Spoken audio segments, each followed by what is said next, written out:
Hi guys, welcome to the Angel of Light process video.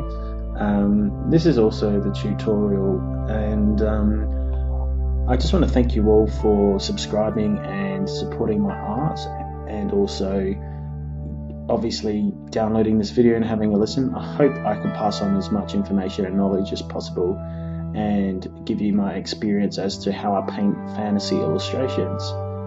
The Angel of Light painting here, we've got here, I'm just basically, the way I start normally is I paint in grayscale, I paint in black and white, and this allows me to work out my values. And what I mean by values is I mean grayscale values, work out the tones, the black and white. Keep in mind, I don't paint this fast. This is sped up 6 times because this painting took me, probably all up about 3 or 4 days of work, and we sped it up by 6 times. We recorded as much of it as possible, but the stuff where it was like really detailed, adding a lot of detail in, or we couldn't record like every single stroke, but we recorded as much, the most important parts for you. Now, I'd like to also thank Christy. She modelled for this painting, this angel piece, and that's Christy on the left. She works for the studio and is also a junior concept artist herself, and she helps with all the Patreon, getting all the Patreon up and running. So we actually just also talking, first I want to talk about reference and photography reference and how it all works. A lot of people say, oh, you're not a real artist unless you use reference and all that. I think that's a load of, I suppose, lies. The reality is, if you're an artist, you need to use reference. You can draw from your imagination, like if you're going to draw a dragon, you've got to draw from your head. If you're going to draw a monster of some sort, you're going to start from your head. But at some point, if you want to get things right, like muscles and anatomy correct, you're going to look at actual real animals or real people in this case.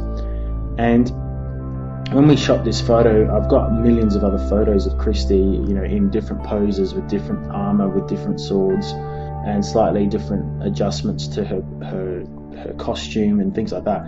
And when we did do the photo shoot, it was like so many photos to get to this one photo, and that itself is an art form. Shooting the right reference that you're going to use for your fantasy painting and getting the pose that's dynamic enough, that itself is a task in itself. And I do recommend trying to get an SLR camera, or a digital SLR, or a really good digital camera. I mean, if you don't have the thousands of dollars, I'd recommend, if you're at school, just borrowing a camera from your school, or a friend or a family friend, and getting out and getting the reference that you need. And that's even if you're going to paint a landscape. Go and get photos to work from. And sometimes if you can't get a photo, go and sit and draw people. Go and practice drawing people from life. It takes practice to get to this level. So basically, at the start of this painting, I was working out what I was going to do, and this is one of the angel races in my comic book. One of the angels. There are angels, and they're a race. So there's dragons, there's humans, there's beasts, there's titans, and there's demons, and angels are one of the races. There are other sub races, but the angels are a race that can wield magic energy, and they can wield power. And particularly, angels are really important in the comic because they have like really outlandish, crazy powers. They are mainly good. They can be turned towards evil, but I suppose I wanted to show this powerful character, this angel character that was obviously very calm. I wanted to show a calm and resolute emotion. I wanted to show a female character that is very strong, and like I said, calm, resolute, and just charging into battle, and not like an angry charge, just like a very confident charge into battle, ready to kind of smite the enemy or to take on challenges. And as you can see here, I'm kind of like obviously painting and getting all the grayscale values in. And what I do is I just block in the values first. I make sure it's all correct in black and white. And I basically look at the reference when I'm doing this. Like, I actually go in there and I pick it apart. I actually go and say, oh, look, this is going to be bigger and better. I recommend sometimes it might be better just to start off drawing. I kind of have the benefit of, I've had years of experience painting from life and designing and drawing from life, and that kind of helps. but yeah, just be careful with it. Like, if you feel that you can't just paint from reference directly digitally, I'd draw everything. And I know this might be a bit advanced going straight into painting and stuff, but I think it's good for you to see that the reason why I've done this is because it kind of does speed up your process. Like if you don't have to draw everything, if you can just go straight to painting, you know what you're painting, that speeds up your time. Instead of painting taking 10 days, it can take 5 days or 6 days. And for me, working as a professional illustrator, working in the games industry, the film industry, you are working under deadlines and pressure, and you do have to deliver things at a certain degree. And this is why I am opting towards more working on my own comic, is because I don't mind the pressure, but it's more the constant, when you're working with clients, you've got to make changes and you have to do them fast. And when you're working on your own projects, like let's say now that I'm working on Luminous Ages and I'm working on a series of fantasy art, you are your own art director. So here I am. What I'm doing is I basically started applying color. I applied a color background. I basically am fixing up the drawing. I basically redrew the drawing again in color because I realized I did a big error like in the grayscale. So I just started painting in color and drew again all the shapes. And sorry if it just seemed like I just dragged and dropped it in there. I didn't. I actually had to paint that again, and then I dragged and dropped it, and I didn't want to go through that again and talk about that again. But here what I'm doing is I basically got the shapes right first, and I've still got the grayscale layer underneath because I'm just checking that everything's right, the anatomy's right, the head's right, the body's right, the costume's right. And because here you've really got to see, and you've really got to check things. And you see me stopping for a second here because I'm just checking, is this the right pose for the head? Is this head tilted the right way? And what I want to do with this painting, if you look at the actual photo, she's looking down, and I didn't want that. I wanted to be looking up, like she's resolute, she's on charge, she's calm, she's ready to go to battle. And so I've tilted her head up slightly. You can see I'm not actually copying the reference completely. I've actually got her head up a little bit. And her face changes throughout the whole painting. Like, it does change a lot because I'm trying to get it right. And that's the thing. The thing, when you're painting characters, and humans particularly, there are subtleties that you've got to watch out for. You've got to look at the skin tones, you've got to look at the values, you've got to look at the composition. It's easy to notice when something is wrong in a person than it is with an environment. So you have to be perfect as much as possible, and it is hard. So yeah, I'm basically here. I'm just looking at the color. I've gone straight to color. So I got rid of the grayscale drawing. It wasn't working for me, and I just went straight to color. I went straight into painting everything. It was just a lot more easier for me. So a lot more fun. Sometimes I like to draw. I draw from scratch, and I draw it all, and it just depends on my time on it.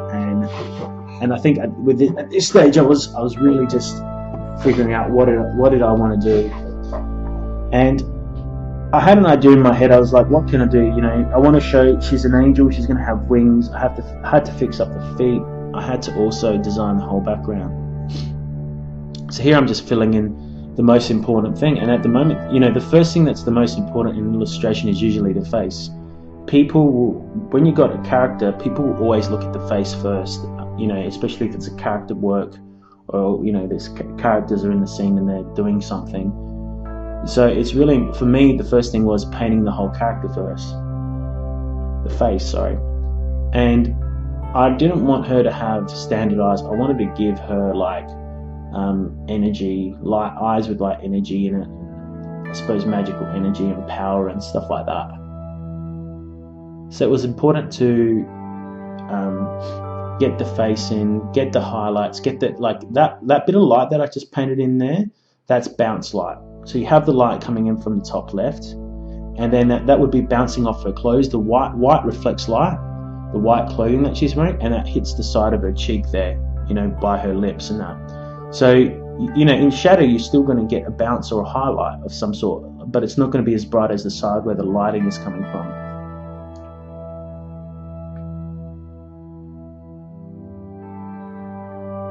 So here I'm just constantly just filling in all the details, all the values. I sometimes color pick, a lot of times I do color pick. And like I said, it is working. You're working to a deadline, you're working to speed, so you really need to use some shortcuts. You can visually do everything and play with everything to get it right. But like when you're really rushing for time and you really got to make sure this, this painting is looking good, you have to sometimes use shortcuts. You sometimes have to speed up your processes.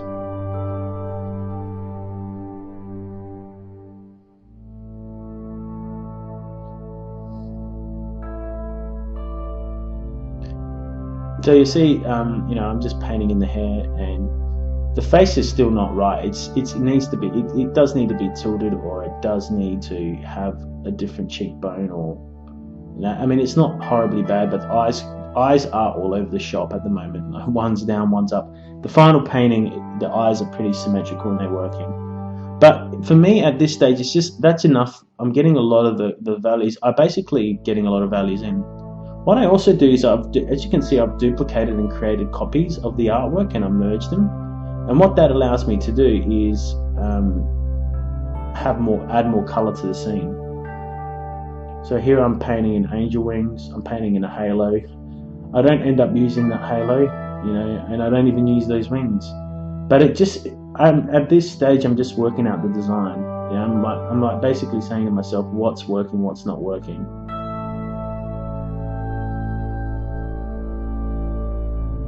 As you can see, it's a lot of work.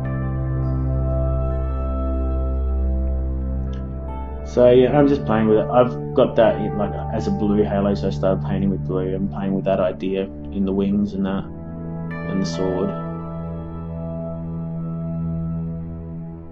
And really, when you're doing a character or you're creating a piece of art, you really want to be playing around with ideas at the start.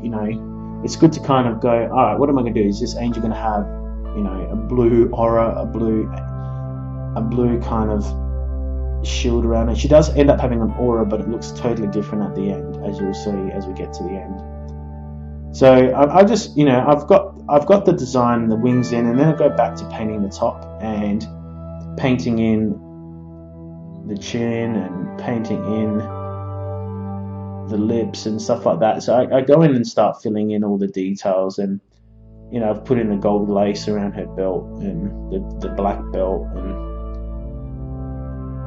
and everything. And it's good at this point. I just block it in. I really should be using a bigger brush.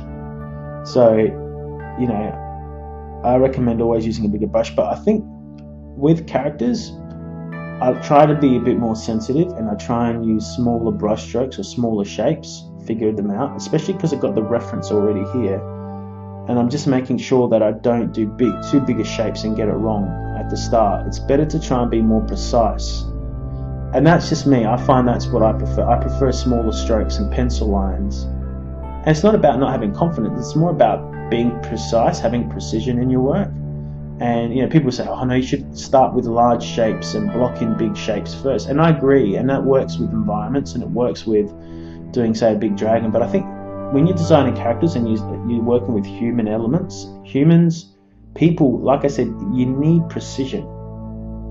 And that precision is incredibly important, especially like, say, with a full body illustration. So it's nothing wrong when you're painting from reference to do it carefully, precisely. Get those shapes right. Like you can see here, I'm trying to figure out the sword, like how big is that little dagger, at the side of her leg. Painting in that dress, is that the right space for her dress? Painting in the leg and the sash coming down from her belt.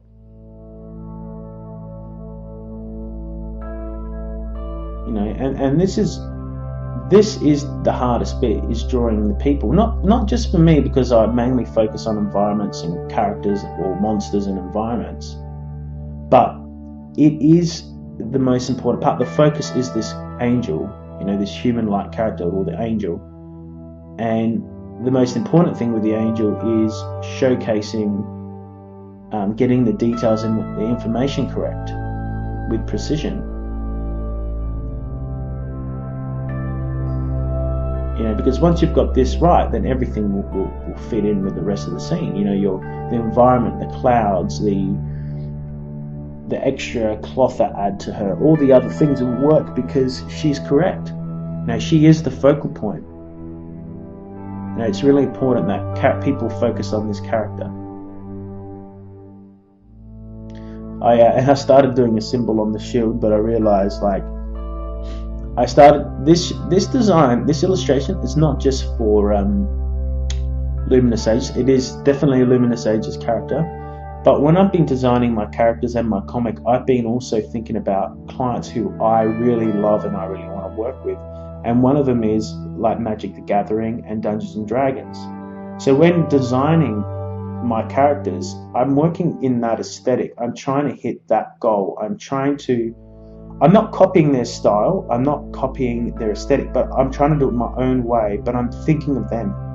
And I'm thinking the design choices I make and the painting, the way I paint, it's all painterly. I'm trying to, fit in with those artists and with that studio, because ultimately that's my goal. One of my goals, I have worked for studios like Disney and Wolf Creek Productions and a lot of game companies internationally, but my dream client is Magic the Gathering or Dungeons and Dragons, and the goal for me is to get in with them. So I'm focused. That's why I'm focusing more on fantasy art, fairy tale art, and just things that are going to benefit me towards my goal.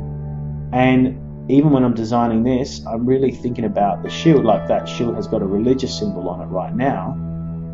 It's the ancient symbol of Christ, but I got to remove that, because when you work for Magic the Gathering, you cannot have any religious symbols on your armor or your swords or your shields or on the cloaks.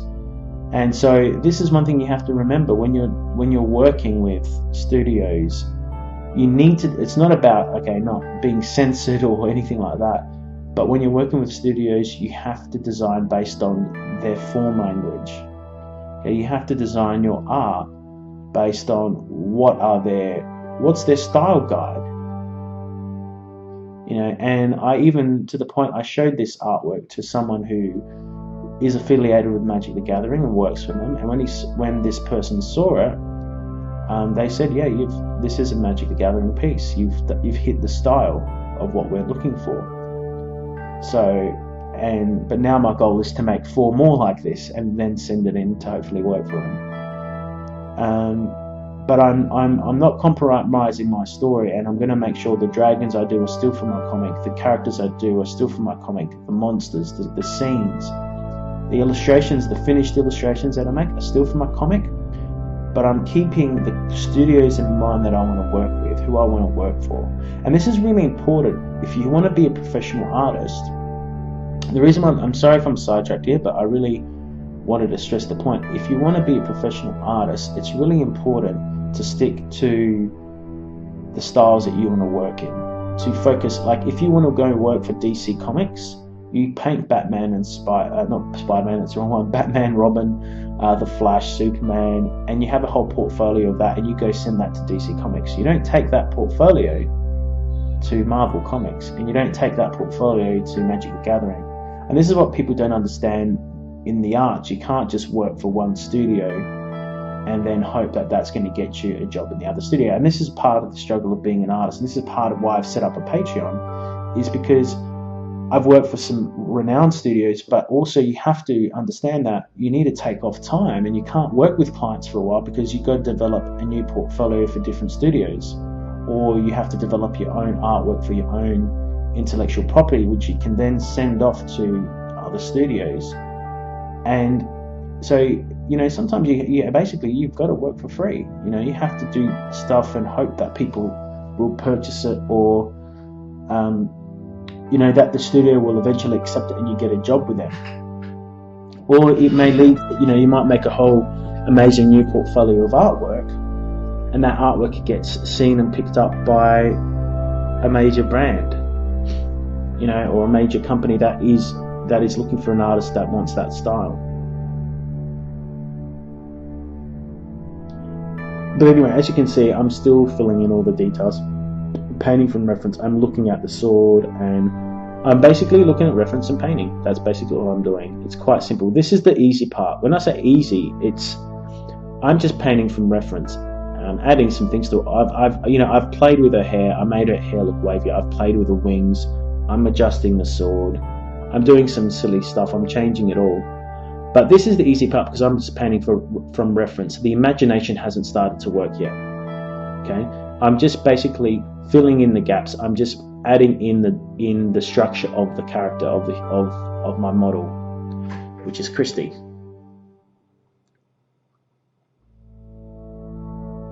So here I'm just adding highlights into the sword, and it's just amazing, you know, when you're designing industrial things, when you're painting things like a sword or shield, people think, oh, it's so hard to paint metal, and yeah, it can be challenging, but when you look at the basic structure, it's actual metal is the simplest thing. Armor and swords are really quite simple to paint because they're just simple shapes. They're very basic shapes. So you can see I've just done a few strokes and put a few little dots, and you've got a highlight of the edge of the sword. There you go. And you see that come to life now. And that's the difference also when you're when you're painting people, they're very complex. Skin is very complex. It has translucency. It has it's bounce light affects skin a different way to say an object. Here you go. Here's those highlights I was talking about. Adding some highlights in. It looks already like a sword, you know. And I don't even think I did much more to it, really, because those dots in that shape like that, for me, it looks like a metal object. You know, it's a really simple one, but that was good enough for me, you know, especially seeing as this sword was going to be a magical sword. Here goes, yeah, I've just added some more details there, but it, you know, already it's popped out. It looks like, you know, it's just simple shapes. You just copy the shapes and the structure, and you can make it look lifelike. You know, I wouldn't say photoreal, but it's very believable.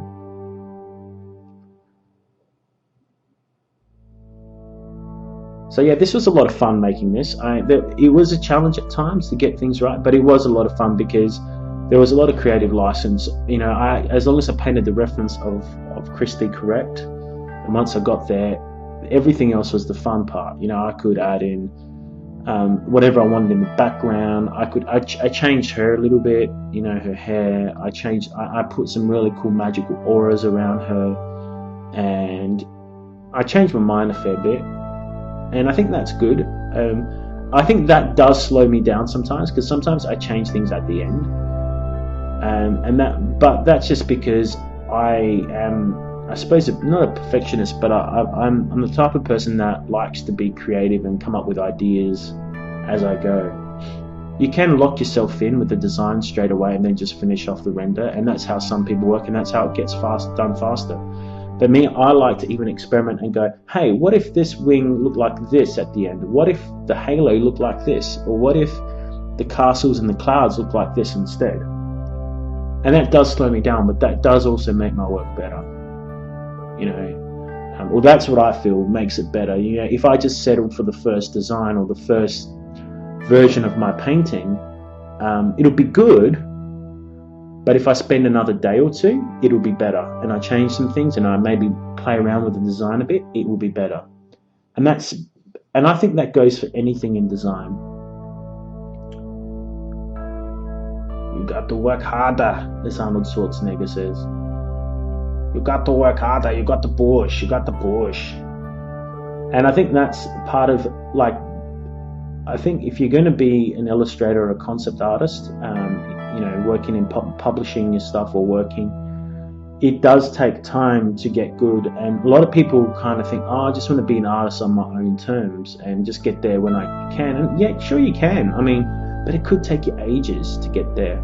You know, I kind of said to my, you know, when I got into the industry, I was 28, and I hope that by 28 I was doing graphic design and I was doing some painting, and I always wanted to work in games as a 3D artist or a graphic designer in video games.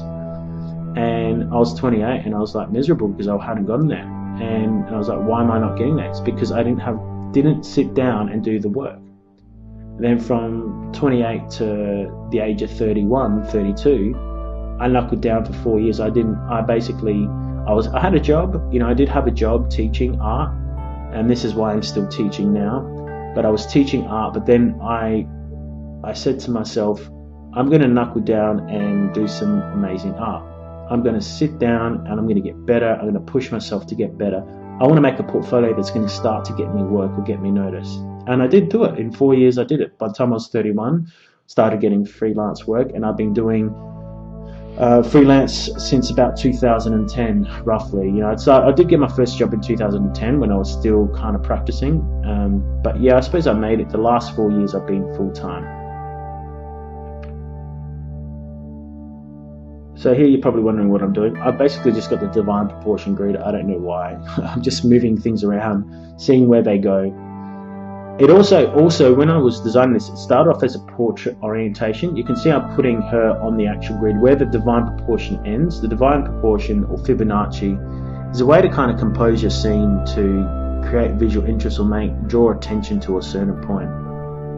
And it works. It does work. I find my designs become stronger if I make sure I've got some sort of grid in place. But this isn't the design that I settled for. I actually went for a landscape design, not a portrait design. Hope that makes sense. So, because what happened was, I was thinking about Magic the Gathering and working for them, and I was thinking, hey, this has to be a landscape painting, because if I want to get into Magic, that's what it's got to be. You know, it doesn't mean I don't do portrait painting still, because there are other studios that accept fantasy artists that work on the portrait. But there you go. See, I flipped it to landscape. Sorry, that was a really quick jump. It was a really fast jump. So all I did is I grabbed the same painting as before and I went landscape. And here I'm just grabbing references and stuff. So I'm grabbing clouds and all that sort of stuff. This is the fun part.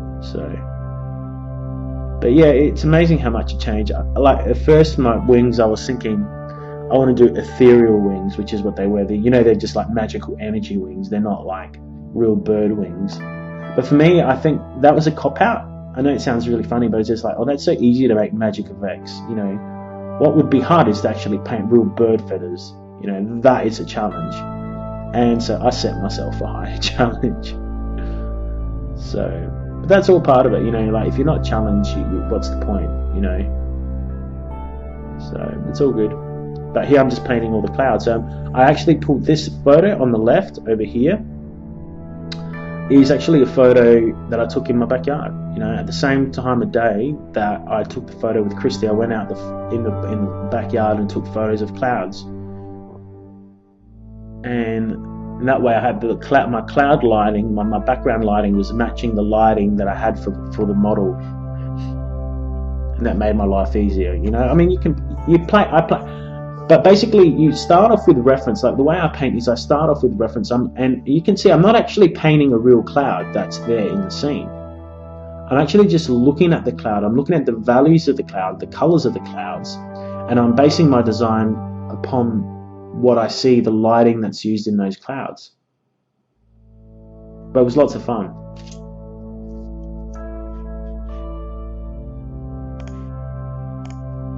So here, what am I doing? Well, we've got the divine proportion grid, we've got clouds, we're painting in all the clouds and stuff. And it's, just making sure that all the clouds are correct.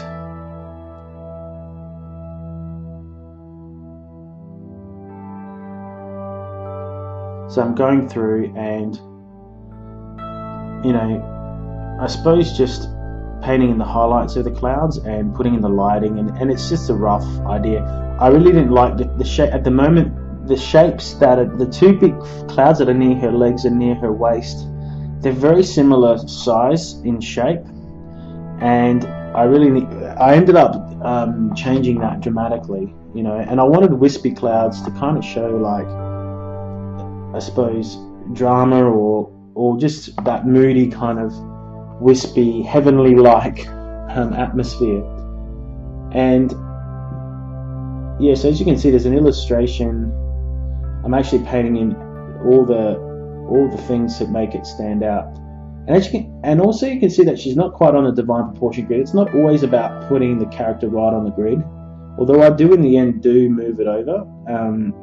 You don't have to be perfectly aligned to a grid. It's just about what looks good, what looks more dynamic, what makes the image pop, and that sort of stuff.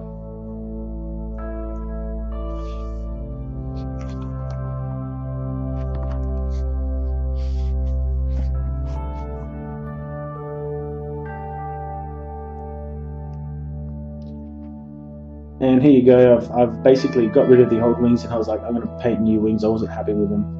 I actually was playing around with the wing design for a fair while, and I was like playing with this, and I was like, oh, will this work? And it still wasn't working. And it got to the point where I said to myself, I need actual real structural wings. I need to start to look at bird wings, and the one bird that I actually thought of was swans. I first went to eagles. I'm thinking, eagles would make great wings, and they do. They have beautiful wings, but they weren't the wings that I was looking for. Not the droids that I was looking for, so to speak. And so this is where it's important. Use reference. You can use reference, but also find the right reference. Like go and get swan wings, or like look at, if you're going to use wings, say for a dragon, it might be that you have to get bat wings. If you're going to get wings for an angel, maybe the swan wings are the best wings. So here I'm just further painting the character. As you can see, there's a lot of work trying to get this right. So I don't know what's going on there. I had to change the face quite a bit to get it right.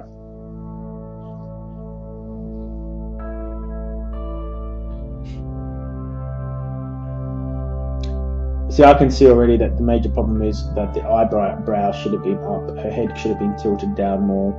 But I changed this all at the end. And the thing is the reason why art takes time, people think, magically you're going to get things right at the start.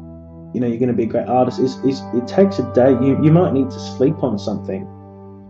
You might not need to sleep on an idea. You might need to say, hey, I'm going to take time to get this right. So, you might paint this correctly, or you might think you've got it right on the day. And I was thinking, hey, I got the anatomy of the face correct. And I did tilt her head up, as I said in the start. But it still wasn't looking right. I had to fix up the eyebrows. I had to do something to the anatomy of the face. And what ended up happening was I did sleep on it. I took a day off. I actually took a week off. I actually had an earlier version of this printed at cons, and I still wasn't happy with it. It wasn't selling. And then, I don't know if it wasn't selling because psychologically I wasn't happy with it, or it wasn't well done. But now I redesigned it. I fixed it up. I spent another day on it before the end of July, and I got it finished, to a point where I was even happier with it.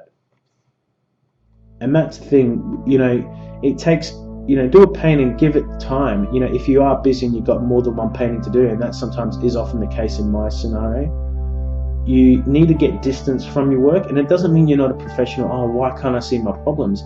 You are a professional because you've been sitting at and you've been looking at your art for so long. Of course you can't see your problems. And because you've been working so hard on it, you need to take a break. I'm not saying go and do nothing. You might go read a book on art, or you might do another painting, a totally different painting. So that way your mind is not looking at that old painting still. So I hope that helps you. I mean, and in a deadline scenario, you may not have that luxury, and that's reality, that you don't. And that's where you have to kind of learn to be more critical of your own paintings and your own sketches and stuff like that. So here I've got like golden hair. I was trying to go for like golden hair, but it wasn't really coming off the way I wanted it to come off. So it's all lots of fun and games until someone gets hurt.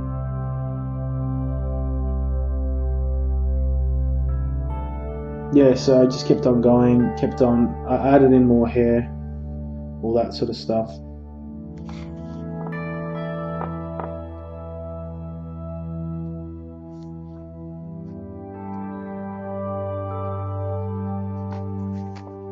And, that's part of it. Part of it is, I really like this golden hair. I really kind of wish I did stick with this golden hair in the end, but for some reason it just wasn't working, and I just kind of stayed. I just used normal brown hair, and I think it was simply because the aura I had, the protective shield aura around her head that I designed, was totally different. It wasn't like that. So yeah.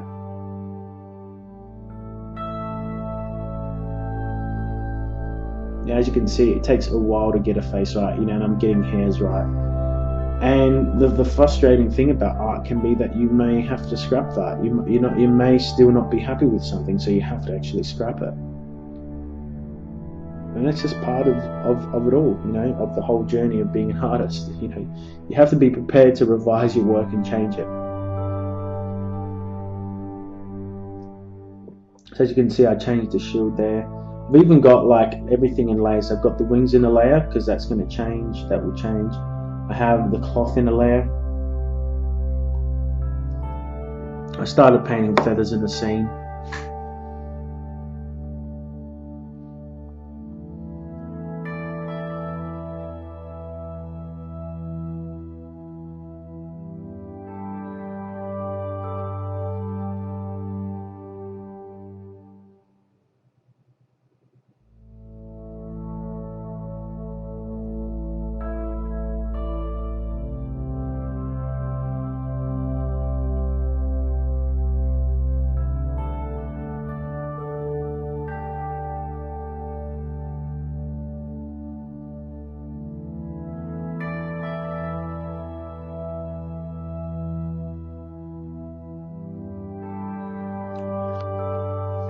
Yeah, and the other thing as well is when I was doing the sword, I wanted it to be different. As you can see, I played around with the design of the sword and gave it something different. I always want to do something different. I'm kind of I like try to play around with things and make things different.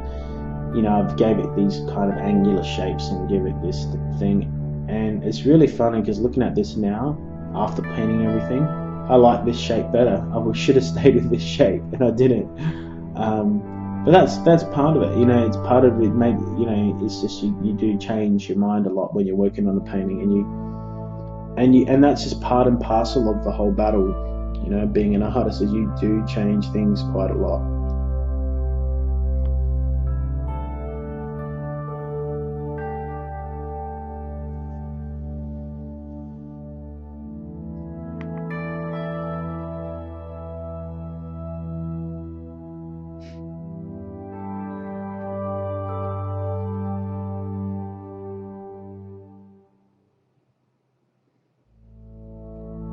But I think I'm quite happy with that. You know, I think the design of the sword was quite effective. And I started, and then what I did is I placed in a photo of that tower as a base, and I pasted in a shield as well. And you know, I did use a photo. You know, I'm not going to lie. I actually grabbed a photo, and then I started painting in the wings shapes. I had references over there on the left, and I painted in the wings, and I painted in the feathers, and then I grabbed a photo of the actual castle that I have there, the cathedral. But what I did is that's like I used it as a photo plate. I did a levels adjustment, and I used it as the base to paint over and design it, turn it into like a fantasy piece of architecture. And the same thing with the shield. I may have dumped in the texture of the shield, but I fit it to my design. I fit it to the shape of the shield that I wanted it to be. And here you go, I'm just painting in this cloth. She has like all this cloth flying off. And there's a reason why I've done this cloth, or I don't know, you'd call it like a cape, or these large cloths flying off. Main reason I've done that is because they lead the eye in. So when you're designing something, a powerful illustration, a fantasy illustration, you actually want things to lead the viewer in. You want to lead the viewer in from top to bottom, left to right, right to left. You actually, you know, as the saying goes, all roads lead to Rome. And it's really important to do that when you're designing something. If you want a focal point, you basically have directional lines or things leading to the character in a cool way. I'm not saying just in a straight, direct way. You do it in a cool and fun way.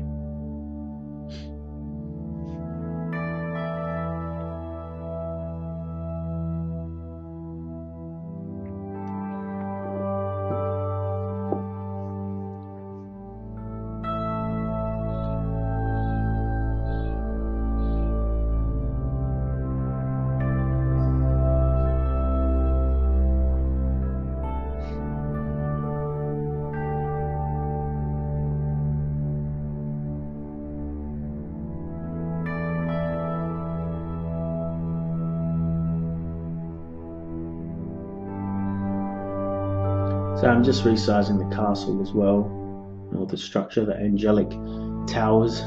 And I add, like I said, I paint on top of that, and I painted over the structures as well. So yeah, okay, I dumped in the photo, but I painted over the whole thing, that tree and everything. I put flags in, I duplicated, I made all sorts of things. So I didn't kind of just say, oh, this is it, you know. dump in a photo and it's good enough. I painted over the whole thing and designed it the way I wanted to do it. Here you go, painted over the tree. I painted over the white fronts of the building. Lots of fun. And painting in the flags on the cathedral. You know, shapes. I changed the windows, add the line tool. I use that to paint things differently.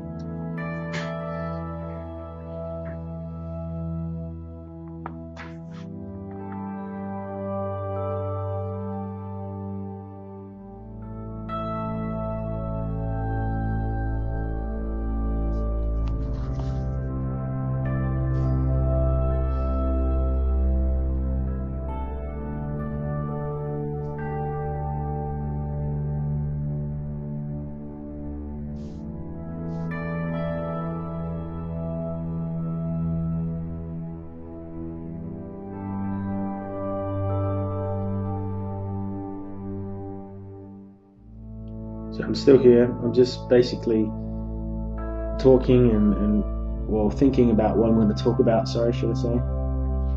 So yeah, here I'm just working out the cloth, you know, and like it's really, this is why it is important to have everything in separate layers, because this way you can change things. You just can see I've got that selection up there, and I'm painting over the actual cloth.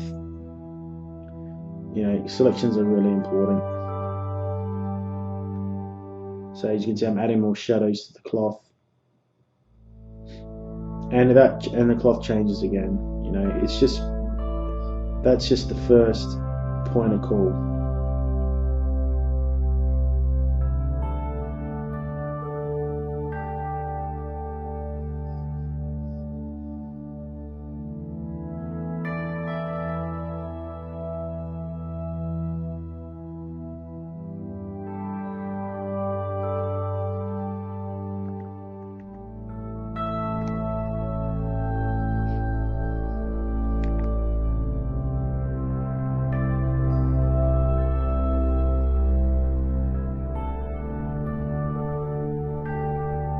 And I'm tidying up the shield here, making the shape all look properly, like look fine, because I actually just dumped in the texture. I'm adding little screws to the shield or little indentations, and I'm painting in the shadows around the edges and blending in the actual metal, so it actually looks like it's part of the actual piece. It actually looks like it's part of it all. That's really important to do.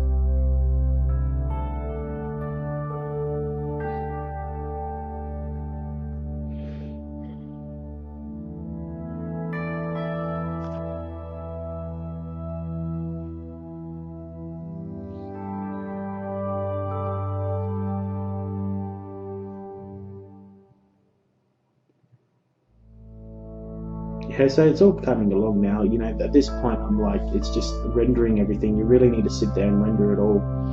There's no easy answer to art. There's no, like, you know, hit one button to become an amazing artist. The part of being an artist is like practicing, learning, getting tutorials like mine, learning as much as you can, and pushing yourself to do better, and practicing and practicing and practicing, and rendering things and painting things up.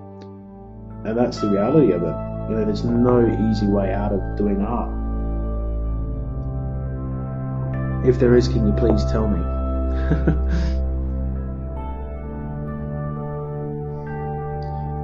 and I suppose, like, it is, you know, for me it's a lot of fun. I like the challenge of making something more detailed, have more information in the picture. I like, you know, rendering up, like this whole shield, I repainted the whole thing to make it look more painterly, because I've dubbed in just a photo plate texture. You know, I actually had to sit there and add texture to it and make it feel more, I suppose, realistic, or I wouldn't say realistic, just more believable. Yeah.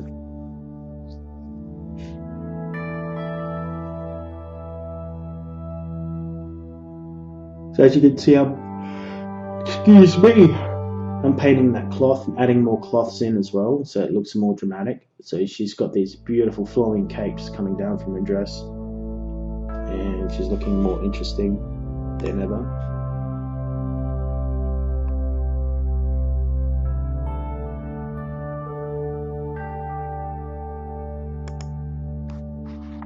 Yep,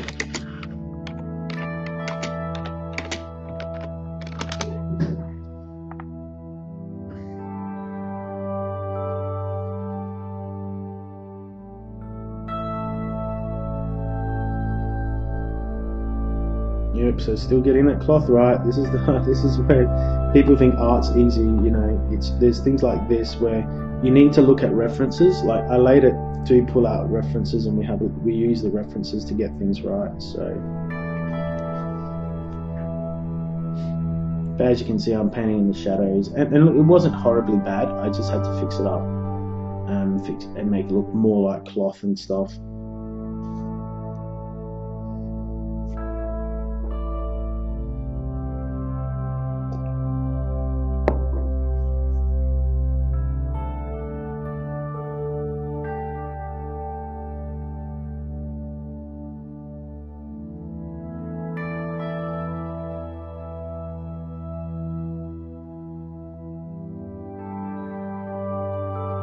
You know, adding more light to the hair as well. Sometimes, you know, here I added the strands of hair. I wanted to make them look dramatic, and you know, it's also about, you know, adding more edge lighting and stuff to it as well. You know, you want to have, you know that dynamic lighting you get, you know, at 3 o'clock in the afternoon, and it's really kind of dramatic. I don't know how to word it better, but it's kind of like skylight or whatever, and it's got like a lot of drama and stuff. So yeah, as you can see, I scaled her up as well, so that was really important. Sometimes you have to make sure that you scale things up correctly as well and move things up. You know, I've got her moving up, and the sword is right up to a point where it's clearly quite well, you know, visible and stuff. Yeah, I didn't want to move her off stage or have her cropped in any way, so that's really important. You don't want to do that.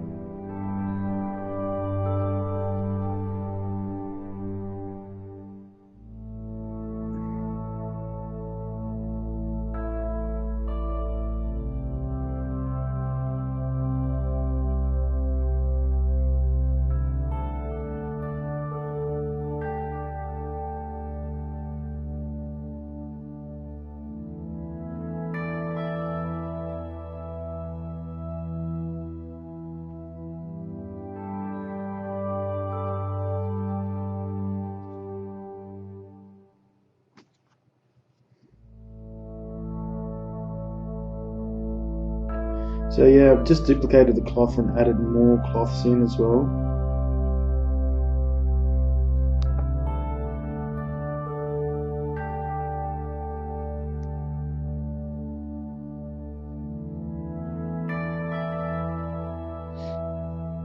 And it's just a matter of what I use this distort tool and a warp tool to warp things around and play around with things, and I actually put it aside and I repainted everything.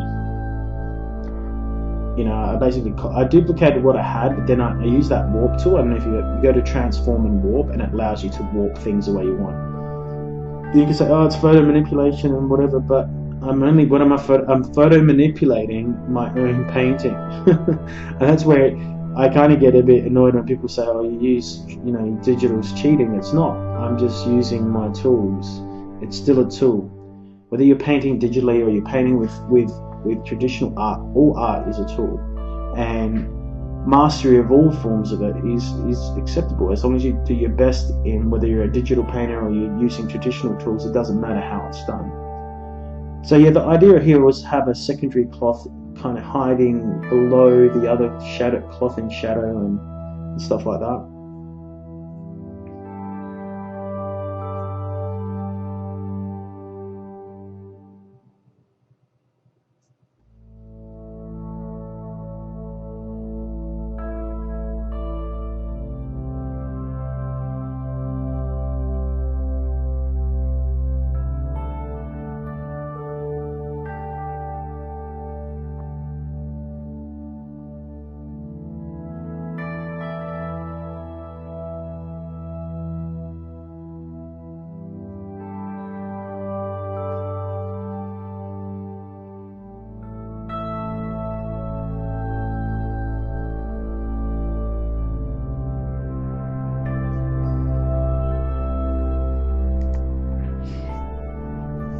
So here I'm still, you know, playing around with that shield, getting the shadows right. So I had to add more shadows and paint over everything, just to remove any extra kind of artifacts that were left from the photo. I really wanted to give it a painterly look. I didn't want it to be, people go, hey, that's just a photo. You know, I wanted to paint over that shield. I mean, the thing is, the shield is my design anyway. I designed that shape. I just whacked a metal texture on top of it. But I really wanted to make sure that the shield had everything right, going right about it.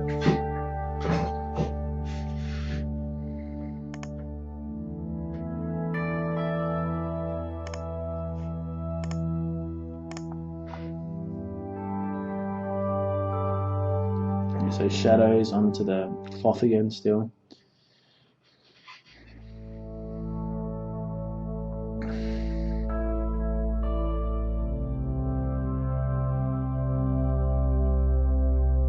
And what I'm doing here is I'm applying a blur to some of the cloth as well, you know, just playing around with blurs, see what it would look like if it was blurred. You know, does it work if I blurred it a little bit? Or does it not work, you know? Sometimes for some people it doesn't work, and that's fine.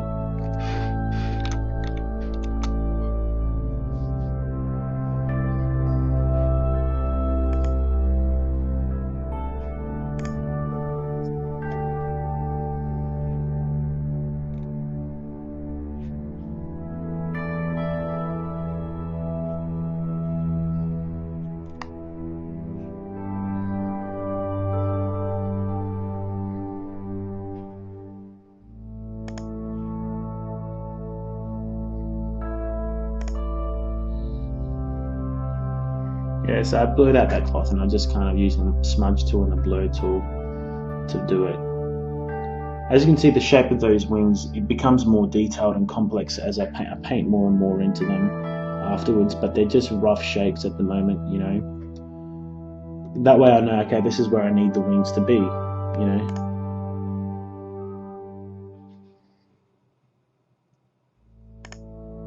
And it's really important to do that, so.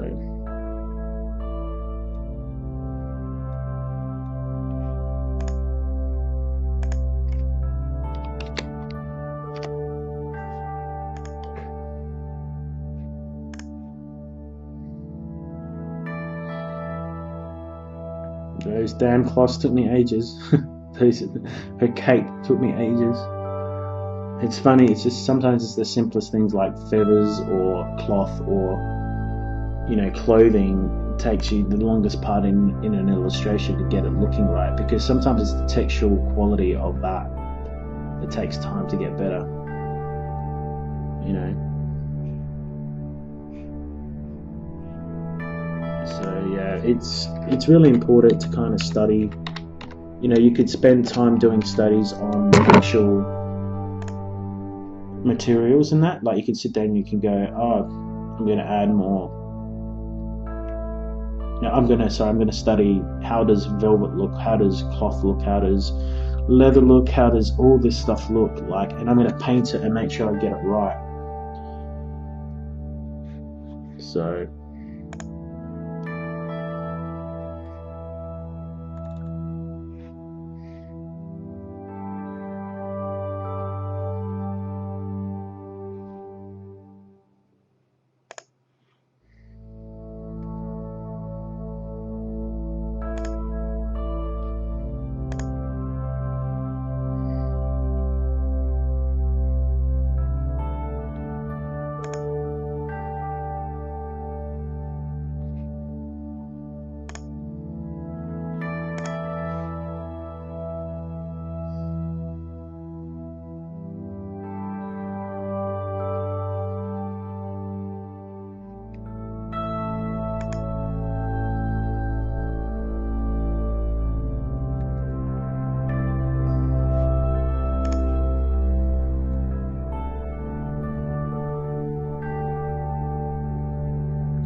So going back to the background, just adding more clouds, and like as you can see, I got rid of that shape that was too dramatic. Like I said, I've actually gone in and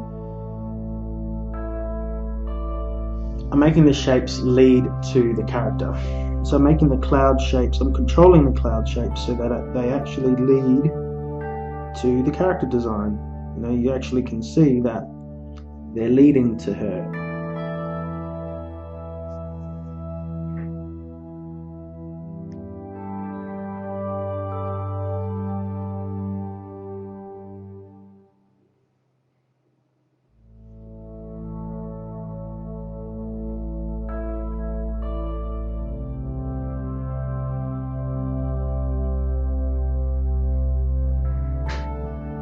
So you can see the cloud, the edge of the cloud is focused. It's actually, the cloud is going up to her body, and that way the cloud forms and the cloud shapes are going right up to where she is. You know, they're actually leading your eye to the focal point. You know, they're coming from left of the stage, and they're directing right up to the viewer. And what I've done is, see that reference that I put up? I searched and I found the clouds that I like. I really like these clouds because they have that kind of puffy, angelic, magical feel to them. And so, like, I actually painted from the reference and tried to capture them as much as possible. You know, I could have spent like another week just on those clouds if I wanted to, but I think I was quite happy in the end with the clouds. I think they were quite good. And as you can see there, you know, I've got a cloud behind her head. It's leading from the top left, it's leading into her face.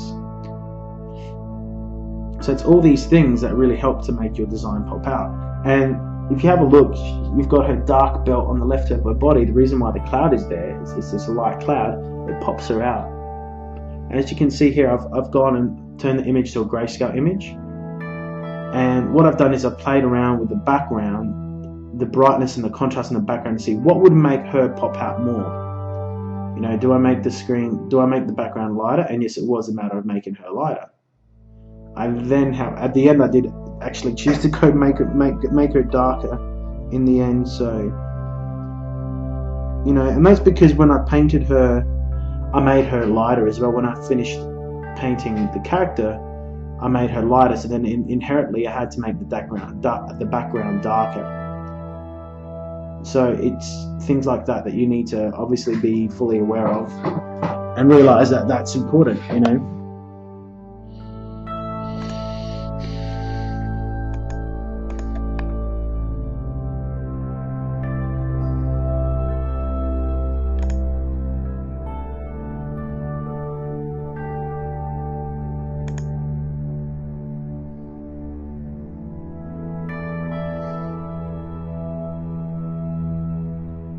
So yeah, just painting those cloud shapes. I still struggle with those shapes. I really was like, obviously creating, for some reason in my mind I'm creating like symmetrical shapes with clouds, and it's a hard thing to get out of. But I was pretty happy with the clouds. Like, looking at it now, I'm like, yeah, that's pretty good. I mean, that's pretty spot on. I mean, it's pretty close to the reference. But you know, it is a fantasy painting, so it doesn't have to be quite photoreal or exactly perfect. It's not about that. It's not about making it perfect to the photo reference.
So there we go, lots of light, lots of clouds, lots of light. I'm just painting in the background. As you can see, it's a lot of work to get that background right. Painting clouds takes time. It ain't easy being breezy. Painting clouds. Very corny jokes. Apologise for my corny humour.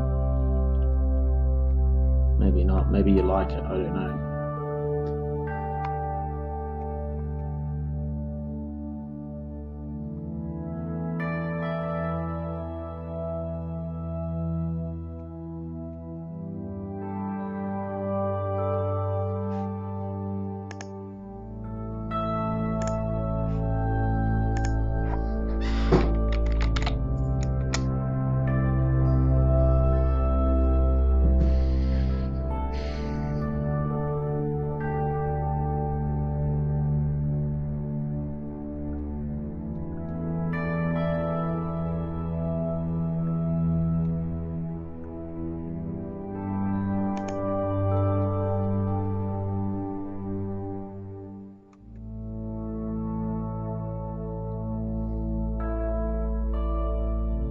So yeah, just painting in the shadows of the clouds. So you got the highlights, you got the shadows and stuff like that.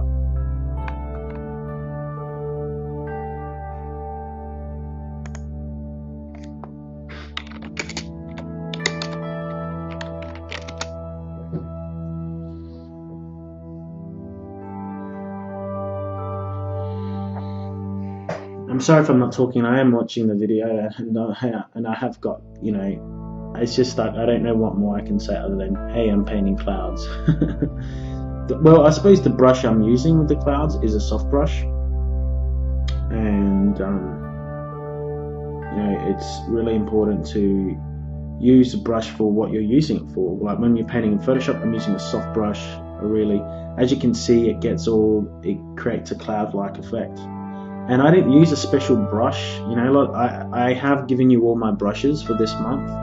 And basically it's the same brush set every month, but I add new brushes to it, or I remove the brushes I'm no longer using.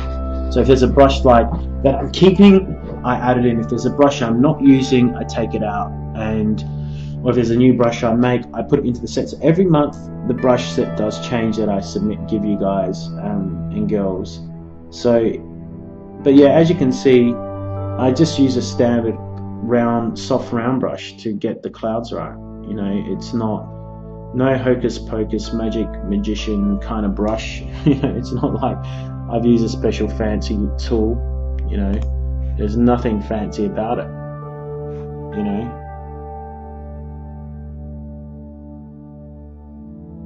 absolutely nothing fancy about it at all.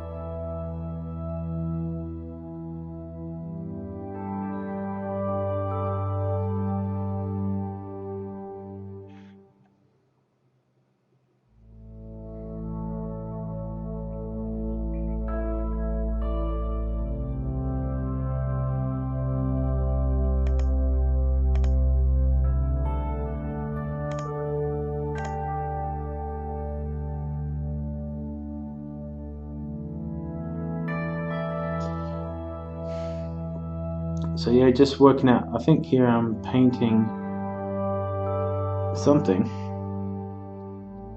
No, I'm just painting the textures of the actual cloth and that, getting that right.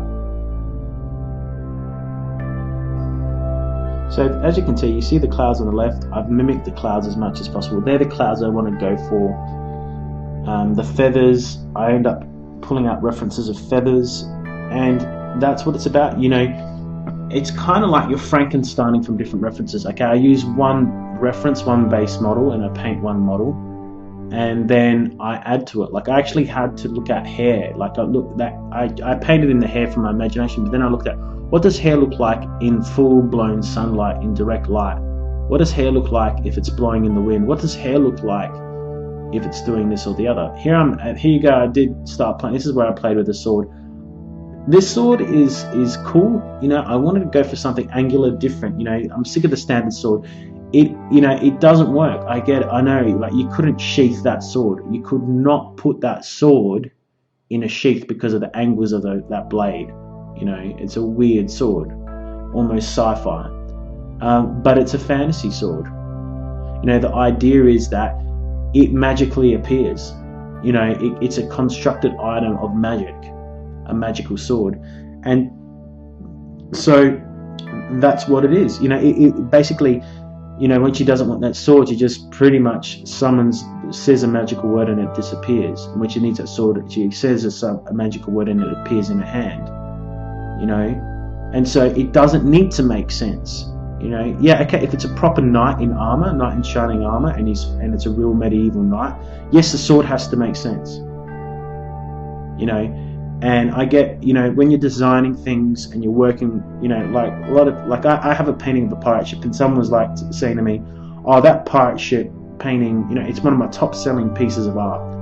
And people say to me, oh, that pirate ship wouldn't be there like that, and that sail wouldn't be there like that, and there's no way it would survive that. And I'm like, yeah, that's the whole idea. You know, that is the whole idea. It's not going to survive. You know, this ship, and people like saying to me, oh, well, that design of that ship, it's like half a frigate and half of this ship, and I'm like saying to them, yeah, of course, because it's fantasy. You know, it's based on imagination. It's, you know, it works. You get the idea. It's a ship. People believe it's a pirate ship in danger, but it's based on fantasy. It's not meant to be historically accurate and correct. It's not meant to be, and it doesn't mean that it doesn't work in the fantasy world. It just means that it's not meant to be a historically accurate pirate ship, a pirate ship for designing, you know, things in reality. It's the same with this. You know, when you design like that shield, it's got a curvy thing at the bottom. You know, I did get rid of it, or I fixed it up. I straightened it out a little bit. But, you know, shields don't really work like that in real life. You know, they don't have that kind of shape. They're more flat. You know, they don't curve as much like that. They don't have those spikes or that thing, you know. But this is a magical shield. So here I go into painting all the feathers. You know, this is the fun part. And as you can see how on the left I've got my references? I've actually got wings. What I did is I painted from reference. I painted the shapes right first, but then I actually I got references of swan wings, of swans flying, and I searched for millions of references. You know, you have to look online a lot. And what I did is I just said, I plonked them in, and I placed in the photo on the left, the photo reference folder, and you're all going to get the photo reference folder. You all get that, so you can have a look at and how I put it all together. And what I've done is I basically painted in from reference. I looked at those feathers, and I'm like, okay, well, this has to be in shadow, that has to be light, that has to be dark. And I didn't use any fancy brushes. I just used a soft brush. I used my mixer brush as well. The mixer brush is really good to give it like. And I played around with the settings. If you look up the top, I basically had mixer settings, wet of about 80%, load of about 74, mix about 69, and flow of about 54%. And I used the mixer tool to mix the colors in and to make it look more painterly. So I blended it all in.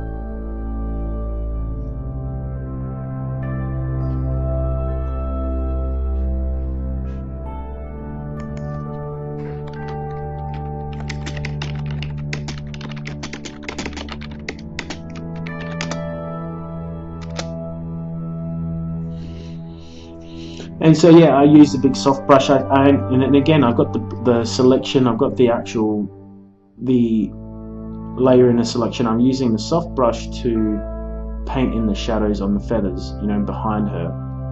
And when you're designing things, I didn't want to have with the feathers. I didn't want to have the brights be too bright, the highlights be too bright. I didn't want to have the shadows too dark, because if I had too much contrast in the feathers, in the wings, then she would have popped out. Because she is the focal point of my painting, you know, the wings are, but they're part of her. You want your most contrast range in the actual character, in the angel herself. So I've got greys and whites in the actual wings, and the whites aren't very bright. But the actual character itself, as you can see, it's got the darkest darks and the lightest lights. Right, that has the most contrast in any other part of the painting. And you may say, why do you do that? I do that so that you focus on her. You go straight to her. As you can see, this is the actual swan. and I'm just fixing up the wings and painting all the wings, making sure that the wings are all right.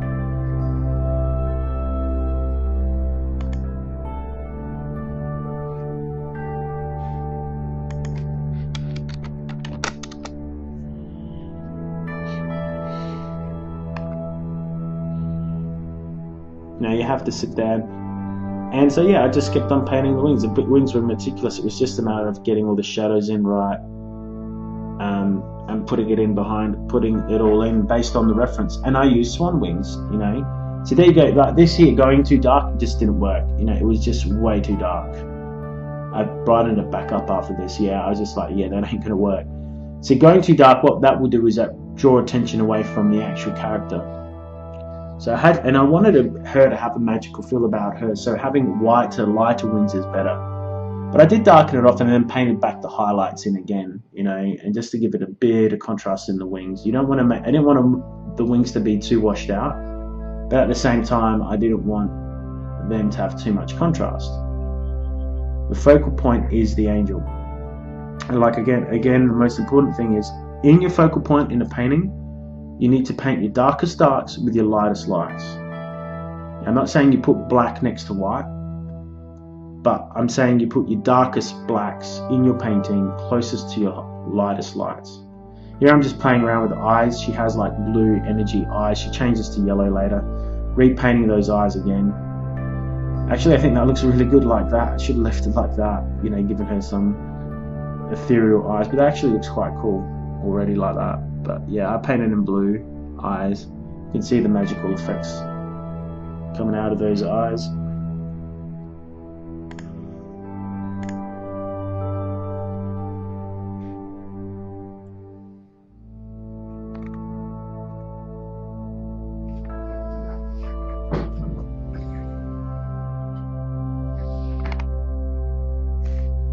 Yeah, so again, I was playing around with that face. That face took me so long. Like I in some cases, you know, like I know it sounds horrible, but I should have just traced the face of the actual model of Christy, you know, instead of painting from reference to get it right. That way I would have known, okay, anatomically it was actually perfect. But part of the challenge was her face wasn't right in the photo at all. She was looking down, she had her face tilted down because when she was taking the photo, when I took the photo, she was jumping, and as she's jumping, she's looking down to make sure she doesn't fall. So I had to redesign the whole face pretty much. It is still Christy, but it's not. It's changed dramatically, and at the end it changes. You see it's a totally different painting. The final image looks different to this. And that's because paintings evolve, they take time. So you can see that even in the photo it looks different, you know. It's not the photo at all. I'm basing it, the thing is, I'm loosely basing it off of Christy. Next month's video, I'm doing another cosplayer, painting another cosplayer, Katiuska Moonfox, who has like 2 million fans around Australia. She's huge. I've been blessed that I've been asked to paint her through my connections in the industry, and so I have to get her. I can't base my painting on her. I have to paint her exactly right. But in this case, for a portfolio piece, I wanted to have artistic license and create a different face. I based it on Christy's structure, on her face, but it's not Christy. It's a different Christy. It's an angelic Christy, you know. And as you can see, it does change at the end. So.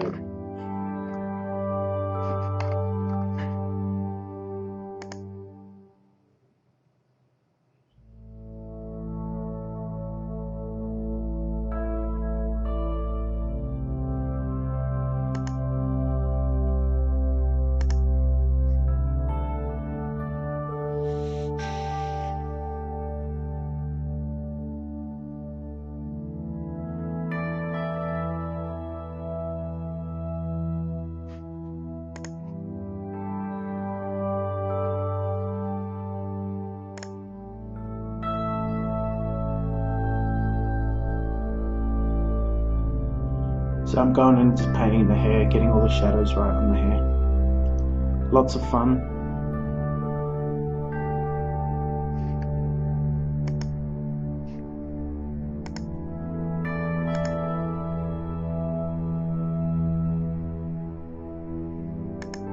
And yeah, then I flip the canvas, and you know, flipping the canvas just helps you to see if there's any errors or problems in the painting. Makes you check that everything's all good.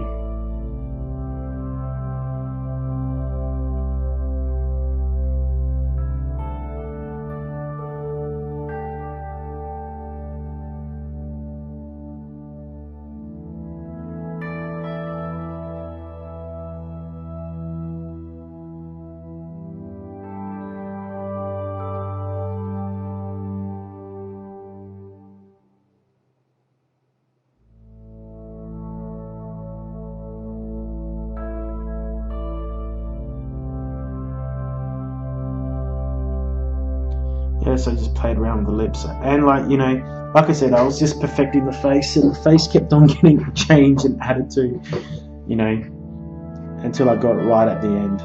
So it's just a matter of getting it right at the end.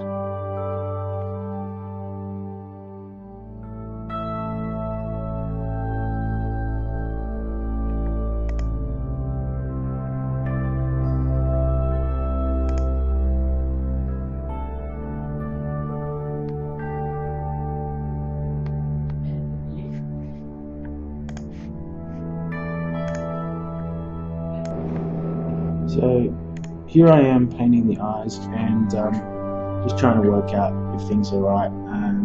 Obviously the lips have got issues still, and I'm still playing around with the face, and it takes me a while to really still figure out that face. And I mean, I can see the problem now looking back at my work, and this is funny because like actually recording my own processes, I feel like I'm actually learning a lot myself from the process of making this video. But yeah, you can definitely see, I can definitely see how the cheekbone needs to be smoothed out a bit more, and maybe protruding a little bit more higher than that. But look, here I've just added in the eyes and the effects and the blue eyes, but it does change to yellow eyes for contrast later. I'll explain why I did yellow eyes. Yeah, so this is like where it's coming along pretty well. I've saved it, and again I flipped the canvas. As you can see, I flipped again just to check. I'm flipped it to see if the face is right, you know, because obviously there's issues with the face, so I'm trying to make it a lot better. And yeah, that's basically it. So I keep on going, rendering up all the information and stuff.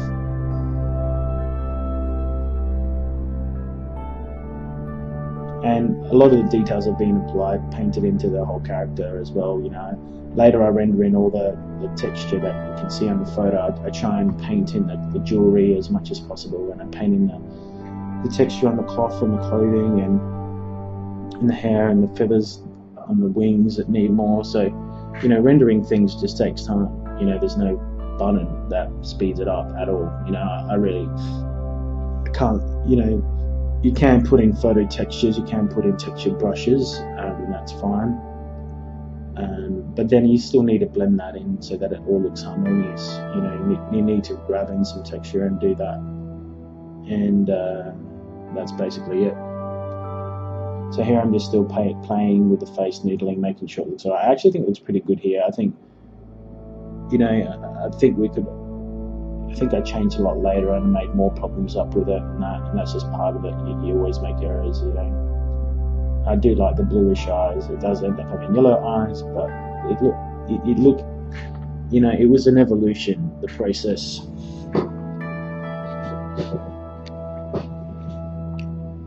So yeah, here I'm playing with the hair a bit more, making sure that the hair has more detail and stuff. And I wanted like a flowing thing with the hair up.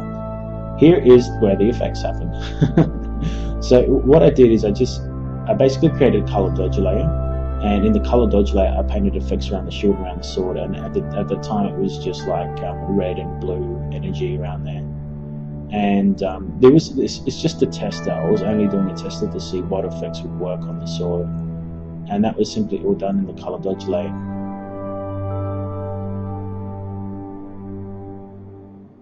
So it's all good.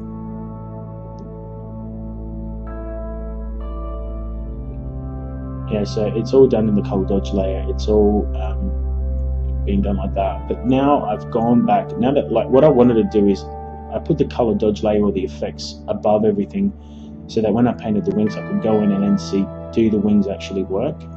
You know, do they actually make sense? Like, are they dark enough? Because you've got the color dodge layer in front brightening things up. You do need to darken the part under the wings. And you can see I'm looking at that swan, and I'm looking at how the wing works and how the feathers work, and I'm basing it on that. You know, also, like, for me, the reason why I chose a swan, a swan's not really like an apex predator like an eagle, and it's more an angel. Like, the swan is more of an animal of grace, of, I suppose, peace and serenity, and I think this angel is a good angel. It's not an angel that's a violent angel, and that's what you've got to think about when you're designing everything. You've got to think, hey, is this angel good? What makes it good? And particularly, the most important thing is, you know, if it's going to be good, what animals represent goodness? You know, what animals are there out there that, you know, have the symbolism of good? You know, and if you want white wings, you look for a white swan. You know. I mean, there's other animals that resemble peace, you know, maybe like the albatross, but for me it was a swan, and they'd have such a grace to them. You know, I was actually then calling this piece Angel's Grace, but it was called Angel's Charge, or Angel of Light, sorry. And sorry, the final name was Angel of Light. The name of the angel changed as I was working on it. And yeah, so in terms of story, this angel is a good angel. It's peaceful angel, and here I'm using the mixer brush, and I'm blending in the shadows and the highlights and extending those feathers to make it look more believable. I'm painting it all in, you know, painting in the shadows more, mixing in the shadows, so the mixer brush tool with those settings that I had before that I told you about, and they change, you know. So yeah, mixer brush. Lots of fun, that mixer brush tool, because it just blends the colors together. So, you know, if this angel is a good angel, it's a peaceful angel, it's a strong angel, it's an angel of protection, a grace, you know, its wings have to resemble that, you know, and what animal better to represent that than the swan, put it simply. So story, you know, design, it's basically a design foundation, a design fundamental, and the design fundamental is form follows function. And you've all probably heard it before. You know, it's a common thing taught in art schools. Okay, so what form follows function means is that, you know, what is firstly form? It follows the function. So what's the function of this angel? What does it use its wings for? It uses them to fly. Alright, what does it use it for battle? No. You know, does it use it to protect itself? Yes, maybe. Are these wings, you know, what's the function? Is this character a good character? Yes. So the form needs to follow that. They need to be good, they need to be graceful.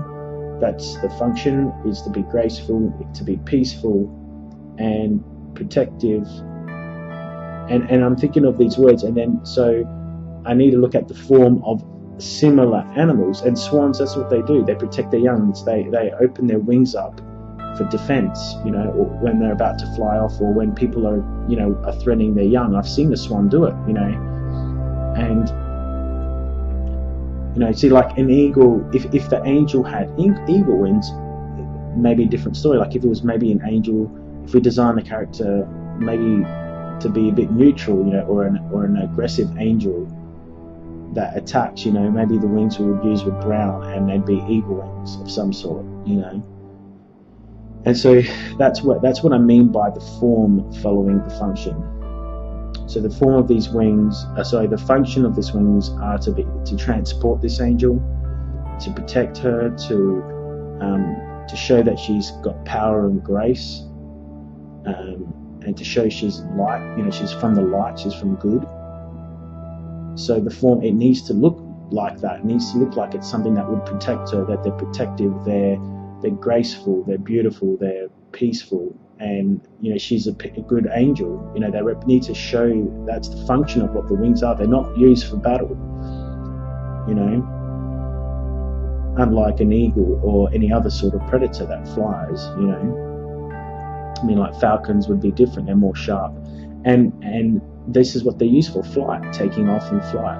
And you look at the swan wings, they're quite large. I think their wingspan is a bit larger than an eagle. It depends on the type of eagle, but they're quite large. And that's what I like about, you know, the amount of feathers and stuff as well. It kind of highlights how much they use them for flying and stuff. So as you can see, just rendering the feathers, you know, I added a lot of detail and it starts to come to life.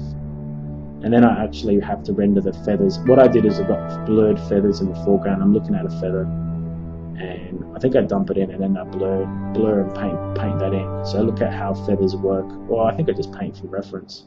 I probably actually dump it in. Yeah, I did dump it in. So, or I'm looking at it. No, I'm actually looking at it. There you go. I actually painted a feather.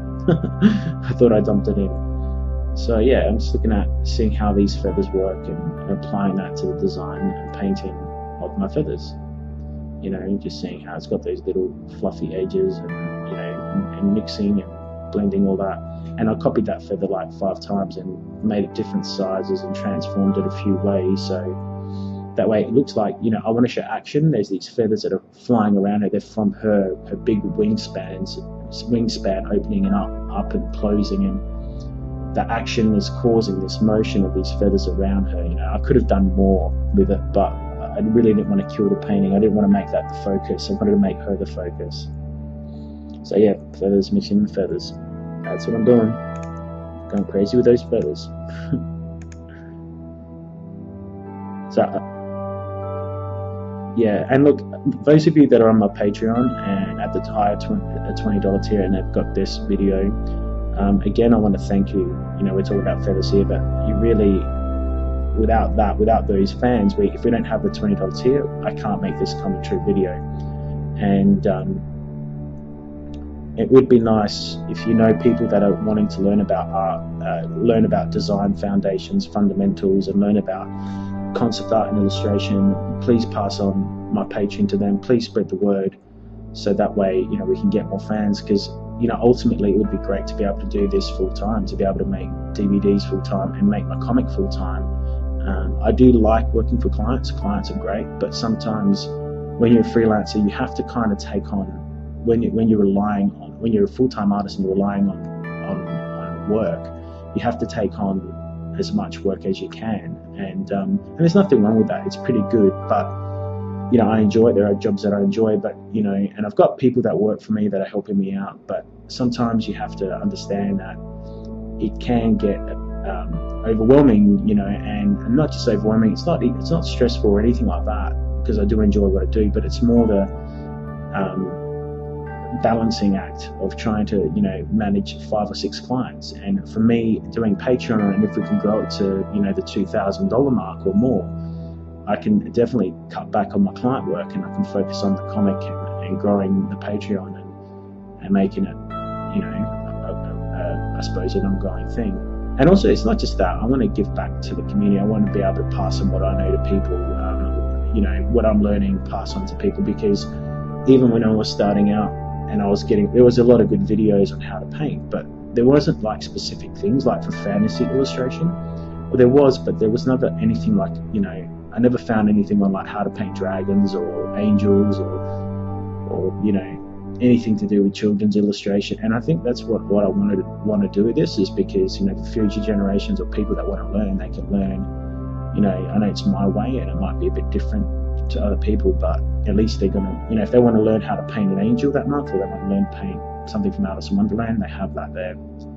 So here I am just putting more effects. This is all in a color dodge layer. So yeah, and you can see like I changed the eyes to pink, you know, in the end, or reddish pink, and it changes, like it changed so many times. And I painted this halo. This halo was pretty cool. You know, I didn't have any problems with it. It was like some weird crowny, cresty kind of thing. But then I decided to go for like a shield, almost like a proper halo around her. So yeah, and like, yeah, so if you're going to do effects and stuff, like, or if you want like glowing effects or really saturated fire or things like that, using color dodge is probably your best bet. That's what I find anyway. So the goal is for me is to grow the Patreon and be able to just do it full time, and not just that, just keep on going. I still want to work for clients. I definitely do, but for me it's like I want to just focus on fantasy art clients or science fiction and horror clients, and obviously be able to pick and choose more the people that I work with, and that's already happening, but you can't control. Sometimes you do get clients where you have to take on more work than you gambled for or you asked for, and that's the problem with client work. It's always risky. You may quote $1,000 painting, but really it's $3,000 worth of work, and so you still have to do that. It's very hard to re-quote it and ask the client for more money. Sometimes you can, but sometimes you can't. You are locked into a price, and that's part of the problem with doing client work. And I mean, with experience, it's gotten better, but it definitely, there's always a client where you get something wrong. And I hope my knowledge, I hope I don't scare people off from doing freelance work. Freelance work is amazing. If I didn't have freelance work, I wouldn't be able to survive in a business. And I hope people understand, I do not want to give up my freelance work. I just want to focus more on working with people like Magic the Gathering and Dungeons and Dragons and Disney and the bigger studios, who I find can be quite rewarding and fun to work with. Here I'll stop talking about work and business, and I'm actually putting highlights into the hair. And look, at this point it was getting really pretty much done, and it was looking really cool. And this is when after this point I took a break for about a week. I didn't touch the painting for about a week and a half. We had AvCon in Adelaide, and actually what I did is I came back to it later, and you'll see it in a minute, the last few hours of how I paint. Here what I'm doing is I'm pulling out cloth as well, and I'm looking at cloth, what it looks like in the sunlight, and looking at the shadows and looking at the colours and all the hues in there. And I actually painted from reference, and I was like, okay, well, if you're going to have cloth, it's going to be brighter whites, and the shadows aren't going to be as dark. And I think I've softened off the shadows. And looking at the shapes, I needed to make it look like it had more bends. Yeah, and in the shadows, I'm putting more like blues, lighter blues. Because that's the bounce light, you got your sunlight hitting the cloth with like your white. And here you go, I'm just putting on the grayscale layer, just to check that everything's all good. But anyway, yeah, so that's the way light works. Your light source hits things, it directly hits the surface from the angle that it's coming at. So if it's bright day, it's going to hit things with white light, or yellow light, whatever the color. By the time the light hits the atmosphere, it kind of is like a white light. And then your bounce light is the stuff that's on the shadow side. In full day, your bounce light is going to be blue. As you can see in that cloth, bluish grey is where in the photo you can see there's a lot of blue there.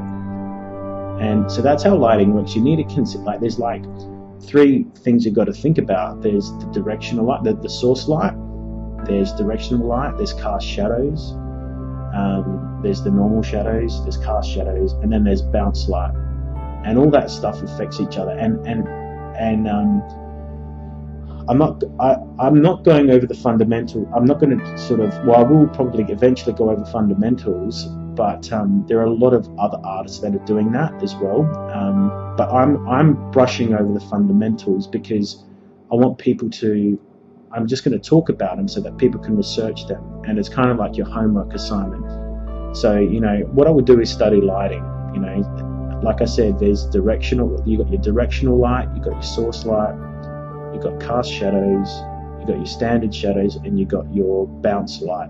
There's 5 things you should look into with lighting, and those things pretty much dictate how lighting looks realistic and believable. And this is how I made the whole scene realistic and believable. It's full daytime.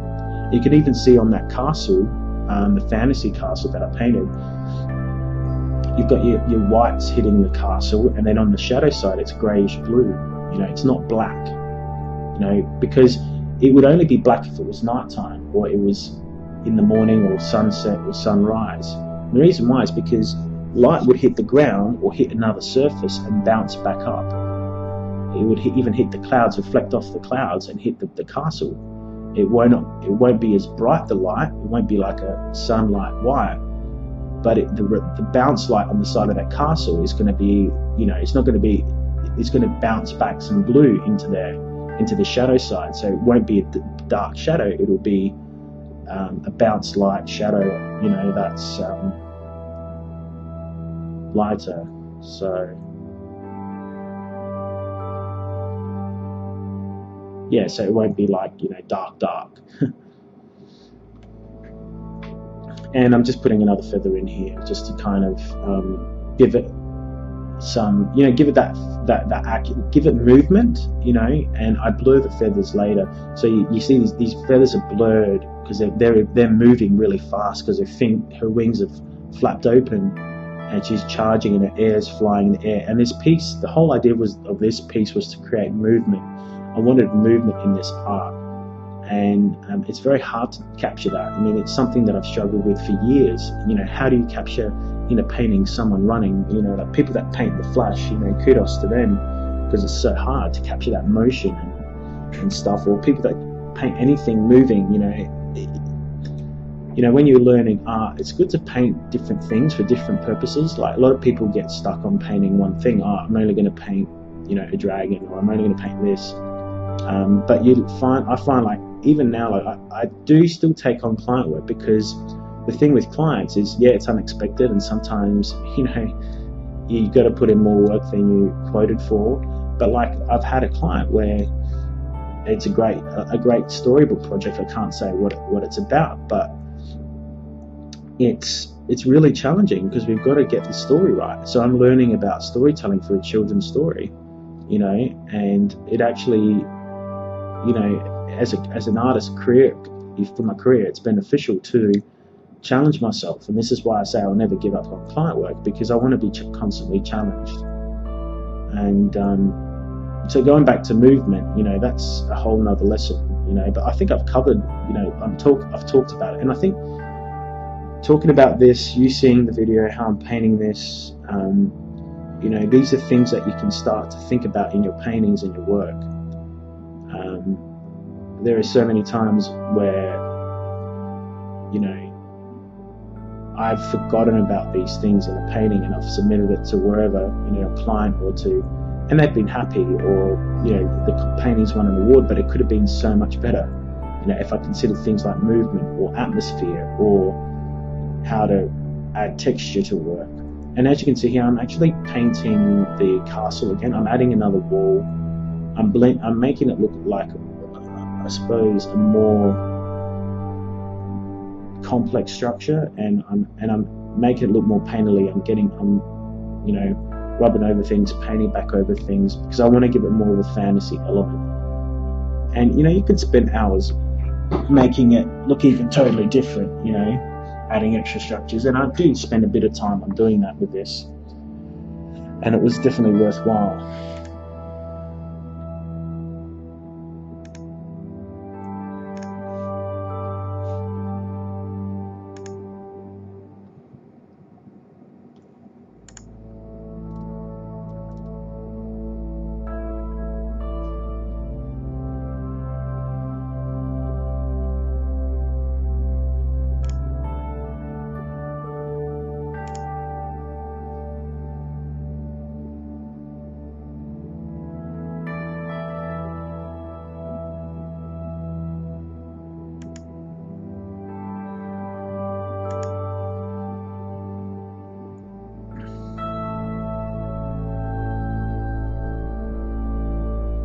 So just painting that structure, I'm making it look, fixing up, I suppose, the angles and giving it more of a clean kind of crisp look.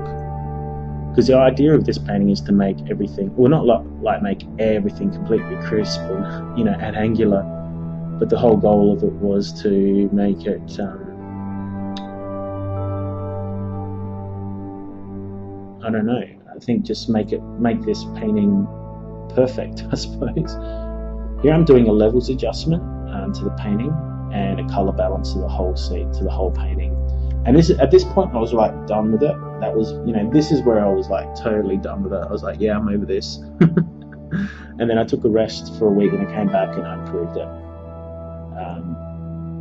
And so yeah, this is me playing with the color balance. You can adjust your mid-tones, your shadows, and your highlights. I think in the highlights I went for more light blues. I darkened off the painting a bit to give it more contrast. And then I also played it. What I did is I put it on grayscale mode. So when I did the levels adjustment, I could see, was the angel still popping out? That's really important. So now I wonder if this is, I believe this might be where we started making the changes. Maybe, maybe not. Who knows? So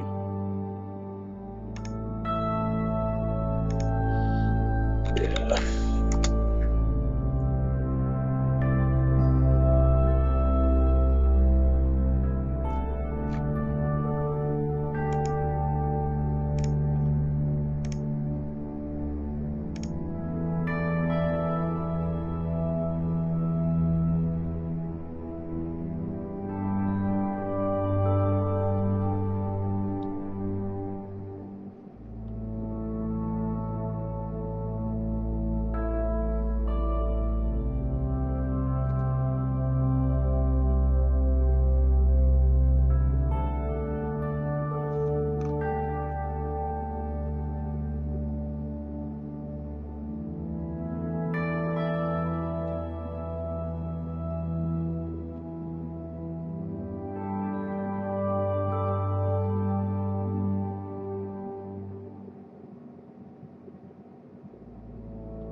So as you can see, it's just a never-ending kind of process of trying to get everything right, adding in shadows, adding hair, all that sort of stuff. So,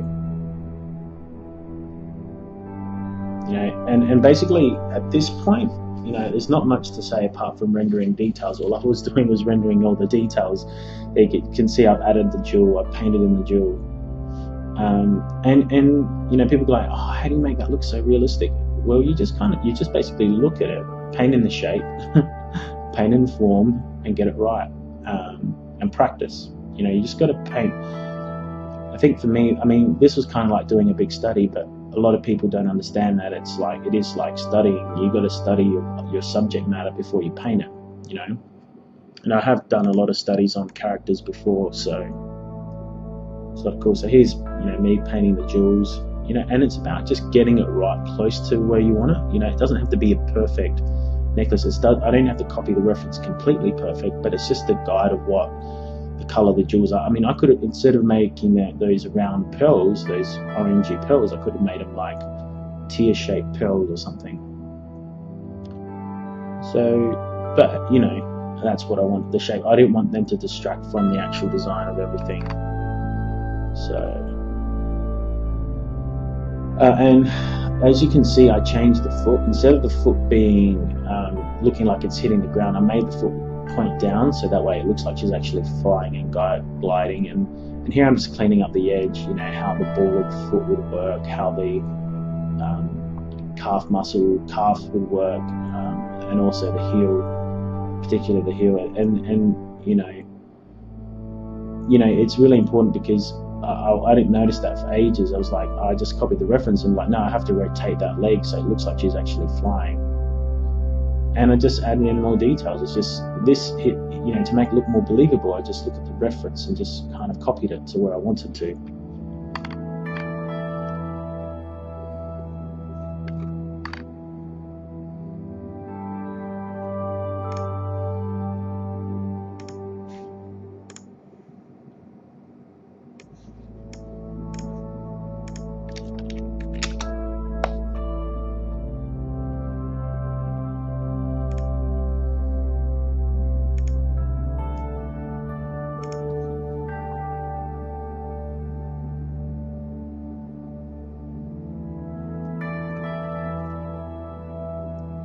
Yeah, so it's just getting the shapes of the legs and the feet right. You know, if you don't get the legs, the feet correct, you can get issues with your paintings and stuff. So the feet, hands, and face are the most important thing in a painting in a character, because you can get into all sorts of troubles if you don't get that right. And so here I'm just rendering up every single detail that I can. So yeah, lots of fun.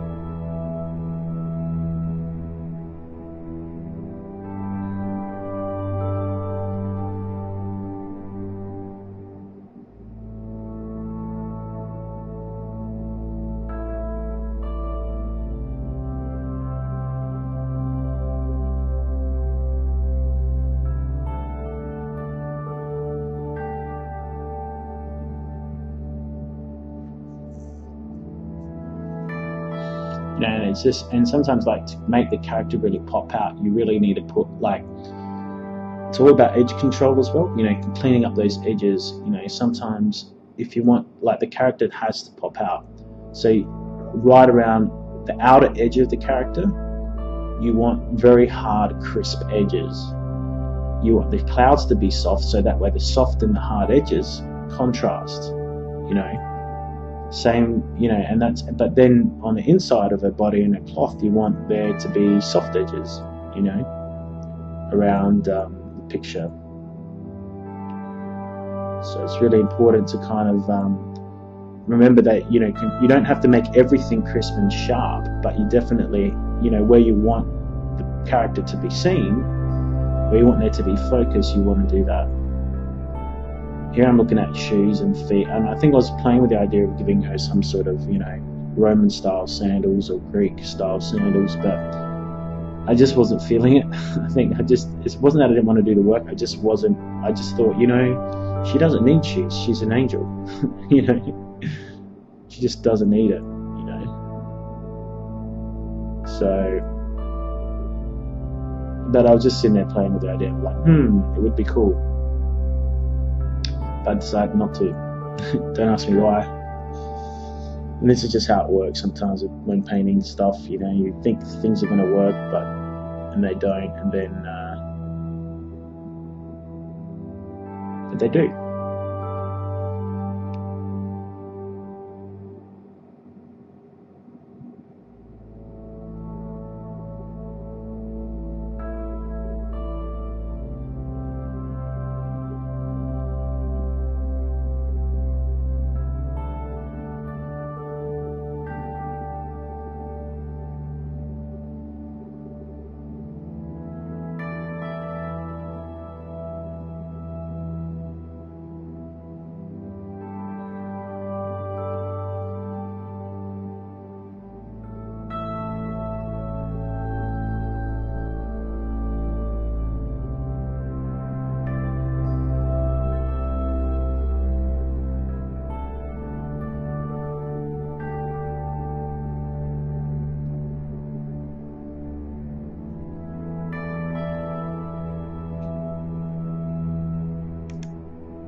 So what I did is I duplicated the layer of her, kept a copy, and just kept on adding more details just in case something went wrong. It's always good to keep copies of important things, like your focal point.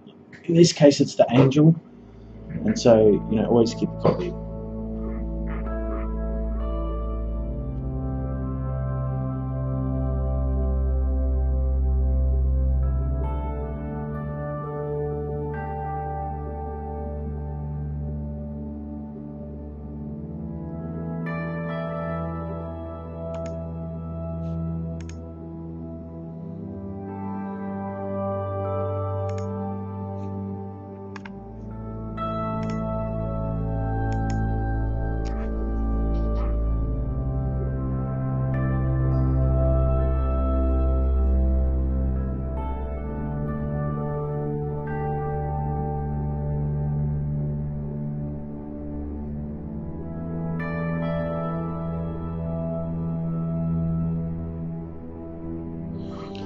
Also, when painting, you know, that ants tool shows that I was selecting the actual painting.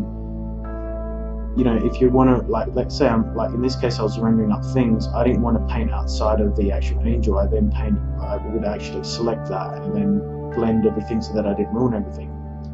I've gone back to that cloth. I've just basically decided to kind of clean up the edges, sharpen things up, get rid of all the darks, and make it look more, I suppose, 3D, believable.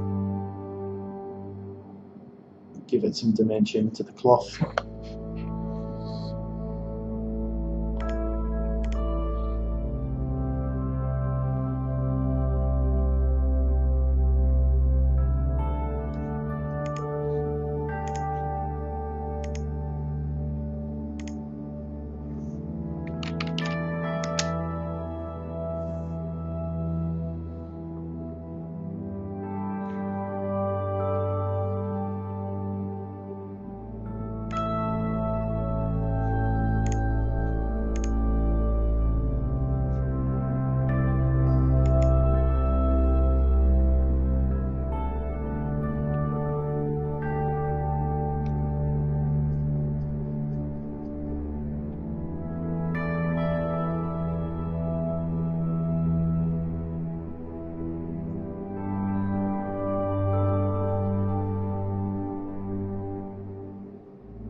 So everything's being cleaned up here.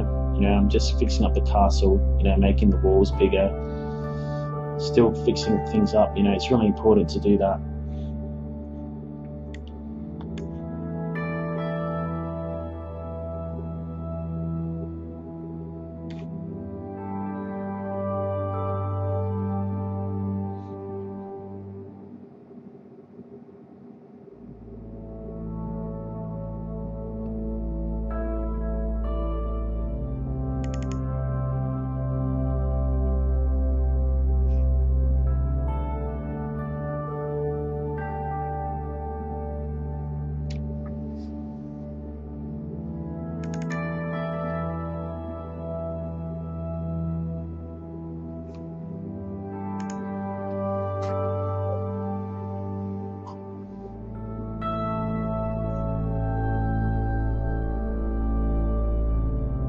What I decided to do is add some fog in the actual. I was looking at some, you know, other fantasy art, and like, you know, I'm not copying it. I'm just looking at how other artists approach fog, you know, in environments and stuff. And it's really important to do that. You know, like you're looking at my video and learning how I paint. I will look at other artists' work and I'll try and draw inspiration from it. You know, and this is a Magic the Gathering painting, and I'm just looking at it and I'm like, okay, how can we, you know, add fog to this? Or, you know, maybe just like, it doesn't even have to be fog because it's a full day, it's a bright day. It could just be like a wispy cloud that's gone past that castle in the background. And, you know, and I played around with the fog, you know, made it look a bit blue or a bit white or whatever, and that's it. And, you know, I painted more details into the effects and stuff. And I was looking at, you know, other people's work for inspiration, you know. I just added more stuff to the background. I think here basically added more light from the left and darkness on the right. Always fun.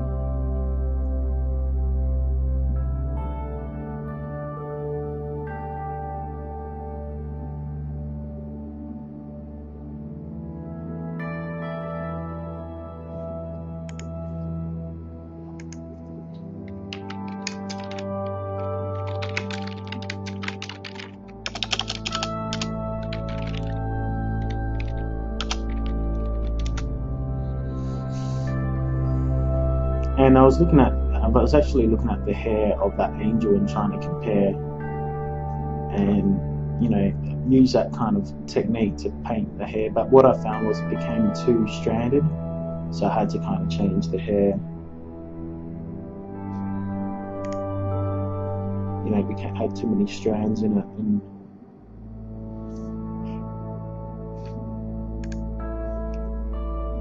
stuff like that.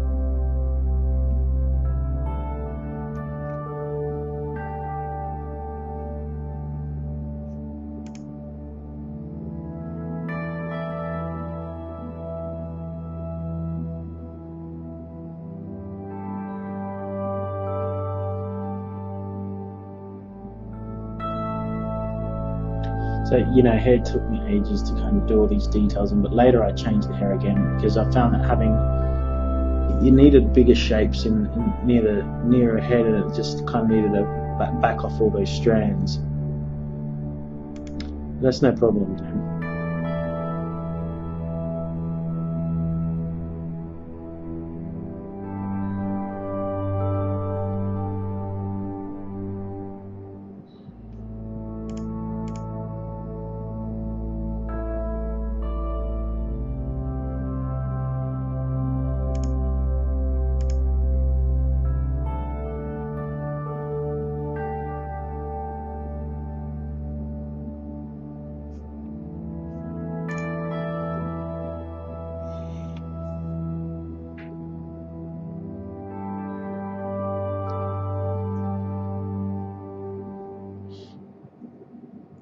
As you can see, I duplicated the hair there, but that's just way too much.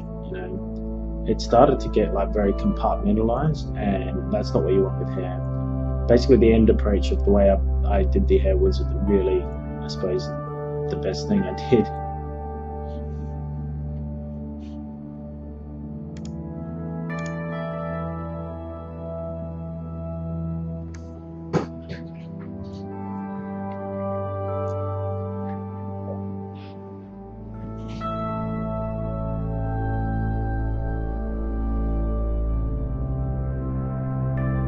And I also found that there was too much highlight, like the highlights should have been, very small. But I fixed that all up in the end, and you'll see. So sometimes, I actually added too many highlights. And so that way, then you can't really see the contrast because you've got too much white on the left-hand side there. You can't see the contrast between the light and the dark. And it doesn't have that, that added realism that it should. So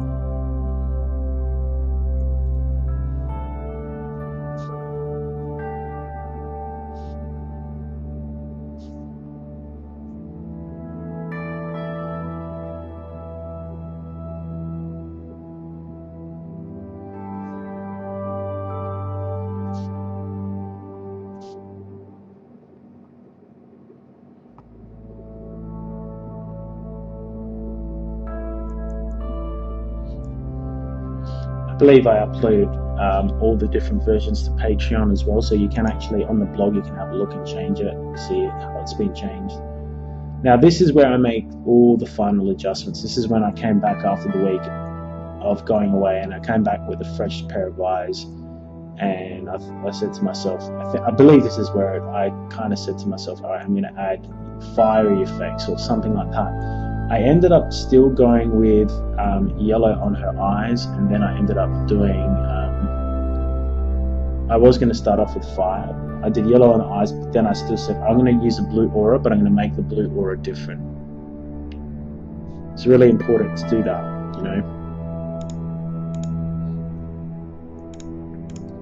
it's important to play around with, the effects and colors. That's what I meant to say.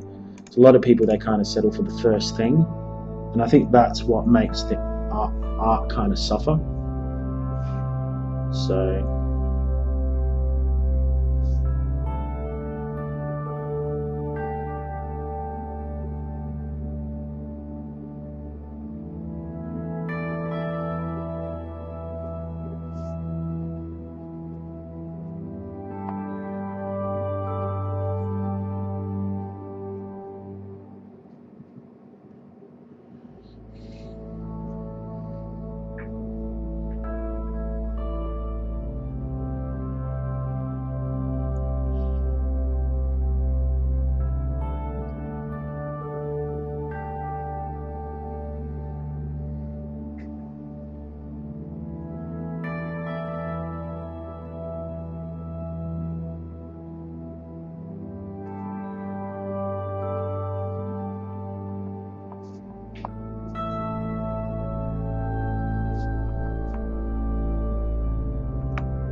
So here I made a lot of adjustments. I moved her over more to fit within the divine proportions. I also adjust levels to give her more saturation and colour so that she would pop out better, because she kind of was, she had too many, I suppose, she looked a bit too grey.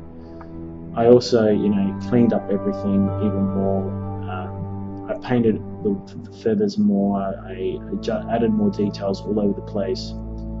And what I did with the eyes is I wanted to have yellow eyes, glowing eyes. I was going to have a fiery sword instead, but I thought, you know what, fire, it just was contrasting and conflicting too much. it just wasn't giving that impact. I kind of just settled for the blue auras because I needed to give it some harmony. Blue auras, blue energy made it fit better.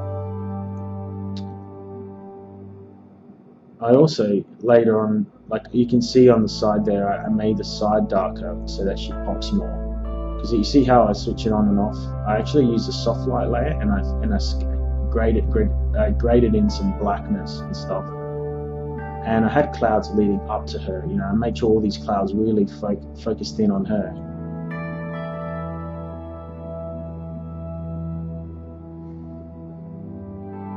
And so, and you can see with the hair there, I got rid of all those extra shapes. I really simplified the hair right down. As you can see, it wasn't complex anymore.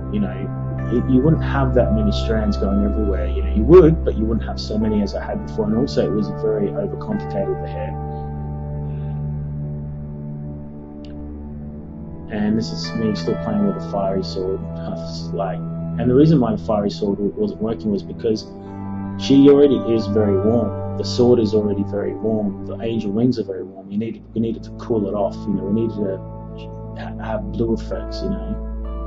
But you don't know until you try. I was stubborn. I was like, oh, I'm going to try this, but it just wasn't working.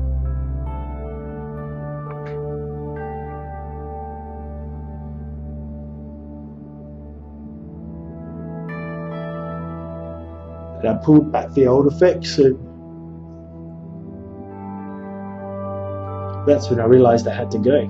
I started playing around with weird designs of different halos. I thought, something like a crown, like a witch doctor's crown or something. I'm like, no, that don't work. Looks too evil. It could almost be passed off as horns or spikes. So I thought, how about like a protective shield? Going around her. And that looked cool. That does look cool with yellow, but it just didn't pop out enough for me. Like, it just looked too...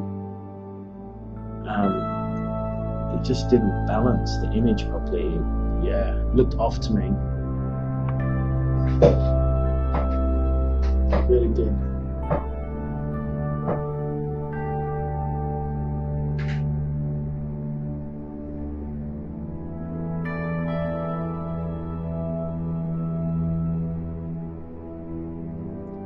You don't know until you try. You have to try.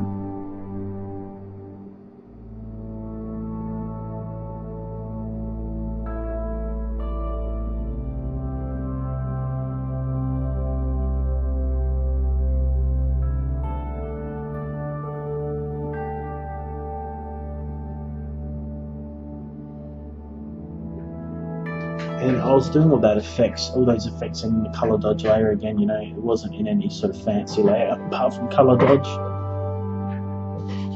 Here's me trying these spikes again, for a halo. Looking at it, it looks alright, but it just really didn't have the effect that I was going for. It kind of made it look evil, But I think, it's good for you all to see, because you can see, like, hey, I tried different things, I don't just settle for one thing, or, don't get stuck on one thing.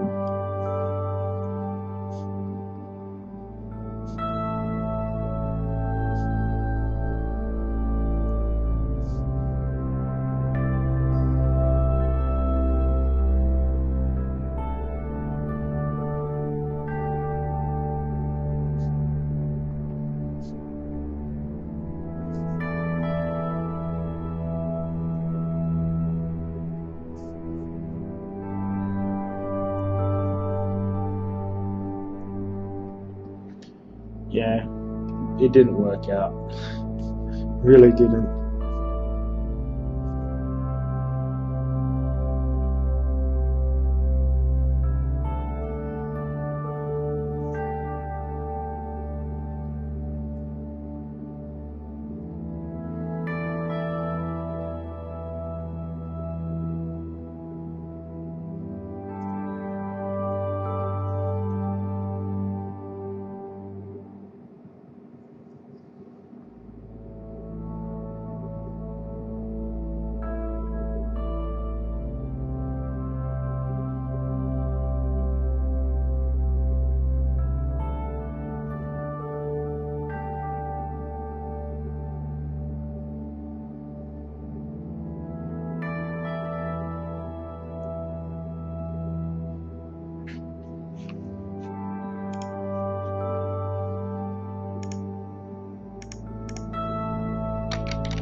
And so here is where I did a different halo. You know, I still was with the orange and the yellows and the fire halo, and then when I was playing with the colors and sliding everything around, the blue just popped out for me. You know, I was just like, And the way I did it is I basically painted in an ellipse. I created an ellipse, and then I did a hue and saturation of the color dodge layer. So I had the circle in the color dodge layer, and you know, I ended up going to blue, you know, for this protective aura shield around her face, you know. And I was playing with so many colors. It was just getting so frustrating in different layer effects. And then whenever I hit the blue, I was like, that still looks good. It has to be a blue aura. You know, fiery yellow just doesn't fit the story as well. And really, I should have asked myself again, form follows function. What's the function? The function is she's you know, a protective angel of light. You know, yellow, you know, can be a form of light, but it also is fire. It's also danger. Blue, you know, a blue light is, I suppose, a bit more, I wouldn't say sacred, but it's definitely a hell of a lot more, you know,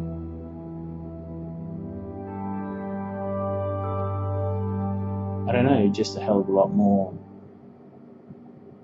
prominent and protective, you know, calm. Blue is a colour of calmness and grace. But anyway, I stopped talking about colours and theories and stuff. But yeah, I started playing around with all these effects, and I was like, oh well, let's have, like, you know, kind of like a fiery aura, and, you know, embers coming off the fire licks coming off the shield, off of her aura, protective aura. And that worked well, but I was just like, still the colour was not on. And you see I change it again to the blue, and I stick with the blue, you know. Just the yellow. What was happening with yellow, as you know, yellow and blue makes green. You probably are aware of that.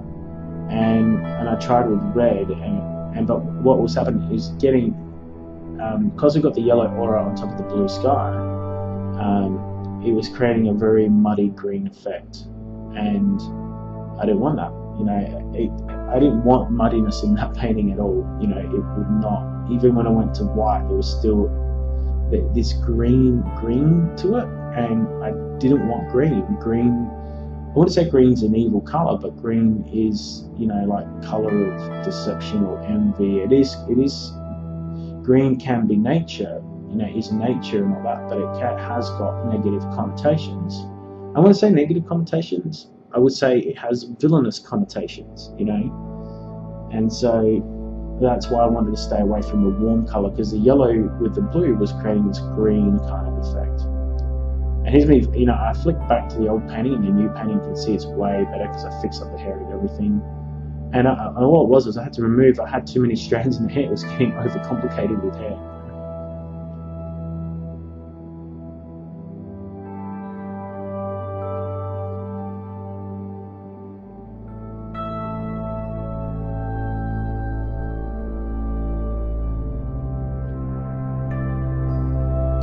And you can see this is the point where I'm like, yeah, it's got to be blue.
Yeah, so we go to blue, and kept on going.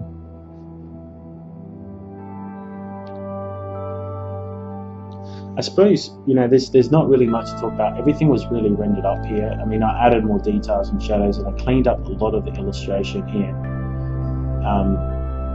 But you have to play around and get to that point, And I really like the blue aura, and it was just a matter of amplifying that blue aura, and going, all right, I'm going to make it more prominent. And I did.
Yeah, so the blue starts to look a lot better. It really makes, for me, it makes the image pop well, and I'm just playing around with it to make it stand out. I don't know what I'm loading. I think I'm loading here some more reference and stuff.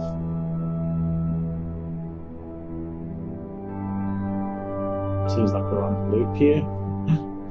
No, I'm just, like I said, I'm just playing around with things and seeing if things work or not. But it could be on a loop. No, it's not. I'm just, basically what I'm doing here is, as you can see, I'm going back to grayscale mode and just checking that the whole image pops. Does the angel pop? Does the whole scene pop? Does it look cool? Is the question.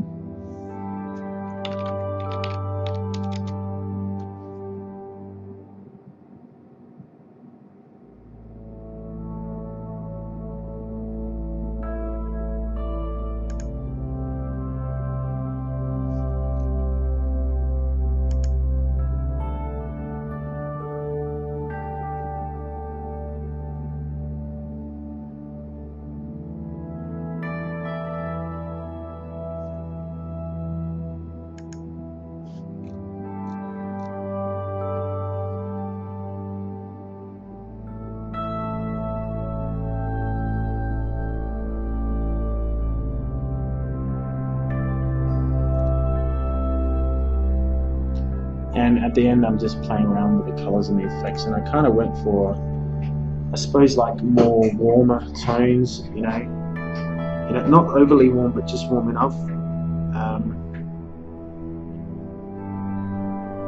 Just to give it a bit of mood and emotion and stuff. And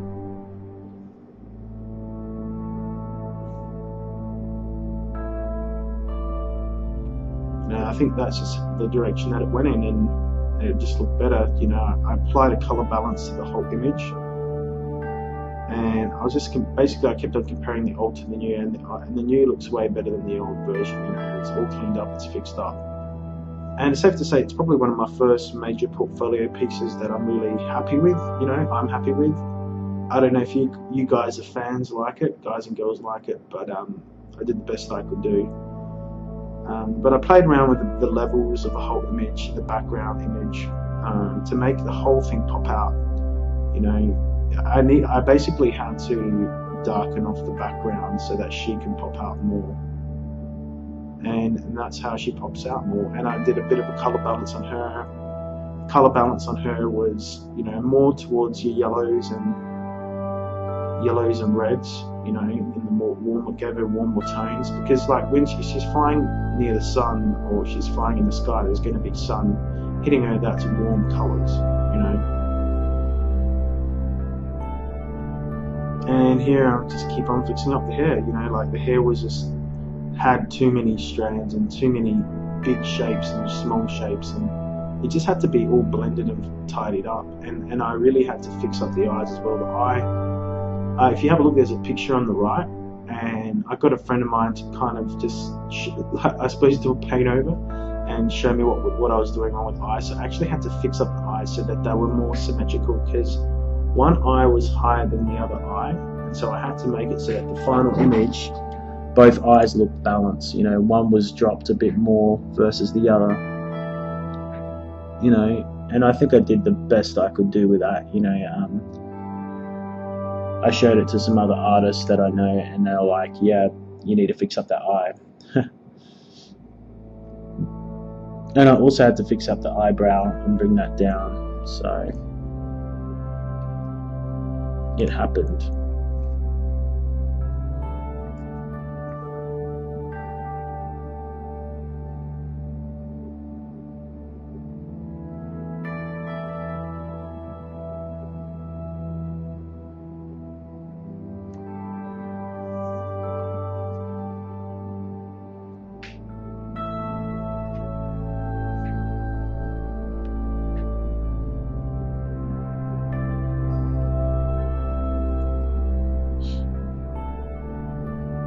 So, you know, once I've cleaned up the hair, I just added more effects in. I made sure that I did things to make the effects pop out more. And, you know, I think at the end of the day, it was a solid piece. I added like effects and stuff, you know, sparkly effects on her shield and particles flying off her shield and that. And I was happy with the final result. It wasn't a bad image. I would have liked to have, you know, approach it differently. I think maybe it did, you know, the final thing, maybe those reds, the warms weren't good, but I think the only way I could, you know, make the actual image pop out was have her be warm, you know, have her have warm colors, you know, yellows and oranges and reds in her body and in her hair, because she's, you know, she's a humanoid of some sort, you know, she's going to have skin even though she's an angelic being. And, you know, and then the background had the blues, you know. But I think overall the image looked balanced, it looked harmonious, and I was happy with it in the end. I mean, that's the best I could do at the time. And I think it's a pretty damn good job. And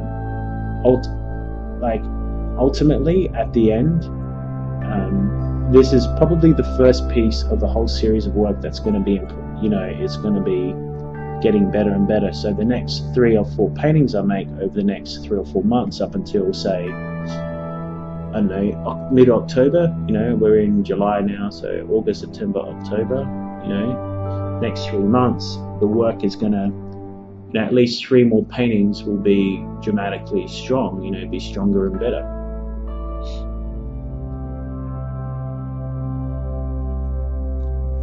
And that's basically it.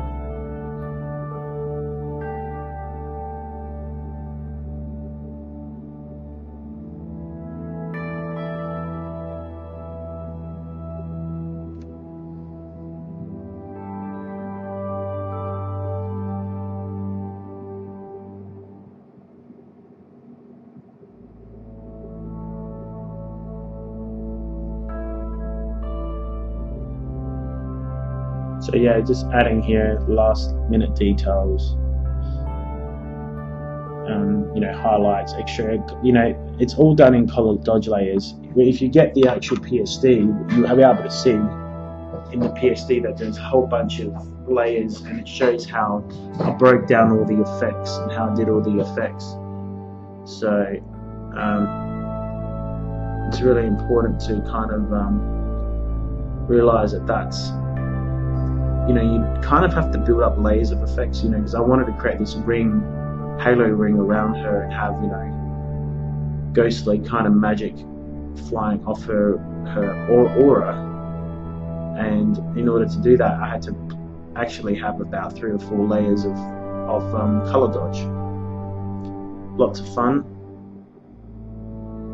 and I just kept on adding more and more details and more effects.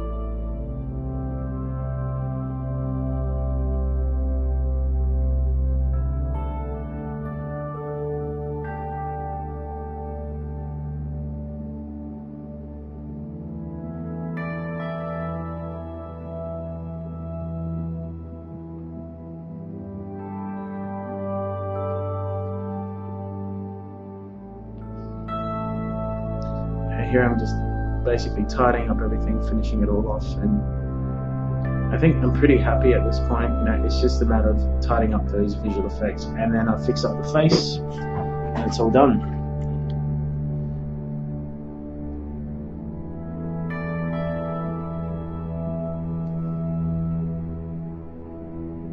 Here I'm just adding more details and highlights into the sword and the magical effects that are coming off of the sword.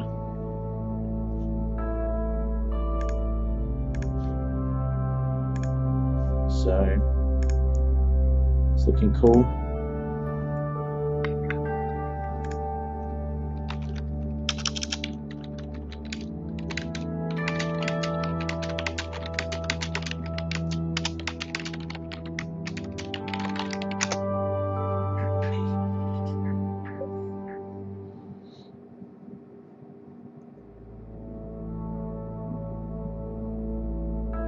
And it's just, I just went in, in the color dodge layer, I just kept adding, highlights and details and specks of magical energy and stuff like that.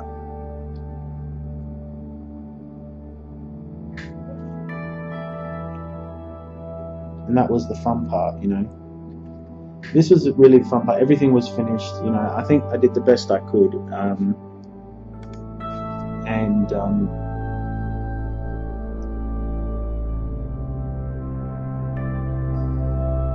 You could say like it kind of looks a bit brownish or whatever, but I don't know. I mean, it's just each to their own. It's just art is a subjective thing, and people like some colors more than other colors, and that's just how it is. Some people don't like particular colors, and for this painting, like sometimes when you're doing illustration, it's just about in the scenario that you're working in this story, in this piece of art, what color works best. And for me, these are the colors that work. These these brown oranges, or these there's a lot of brown and orange and yellow in Angel, and then the background is blue, and that's what I had to work with. I mean, otherwise I would have had to paint a totally new painting. I mean, it wasn't about making a totally new painting. I just couldn't. For me, I think this is what I wanted. The end result of what I liked and what I wanted.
yeah, so it's just about adding more details, adding more highlights, and making sure everything works well. You know, it's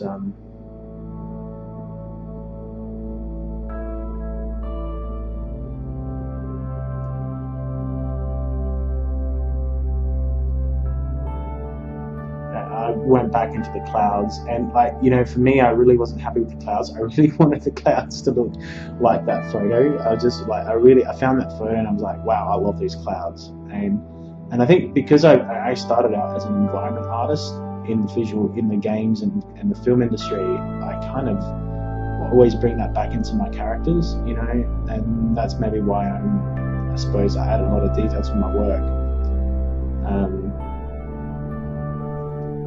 And that's why I try to add as much depth into my work. You know, I try and think about, you know, I have a painting of a character, but I'm like, you know, the character, to tell the story, you really need to put that character into a world, into an environment, into an atmosphere, you know, into a mood.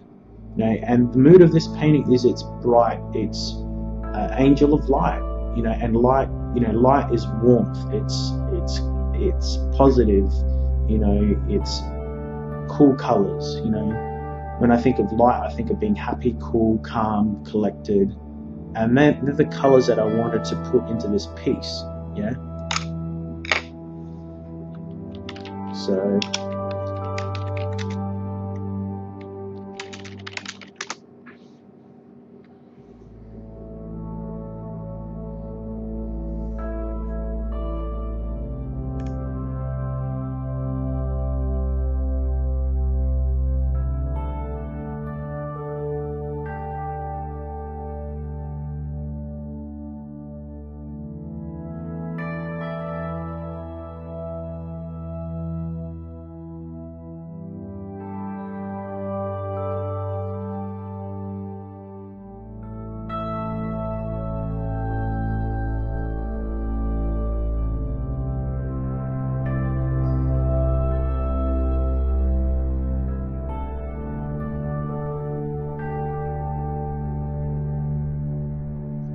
yeah, so I really want to take this opportunity to thank you all. You know, here all I'm doing is just cleaning up the illustration. It's all finished. The effects were looking good. I was really happy with it in the end.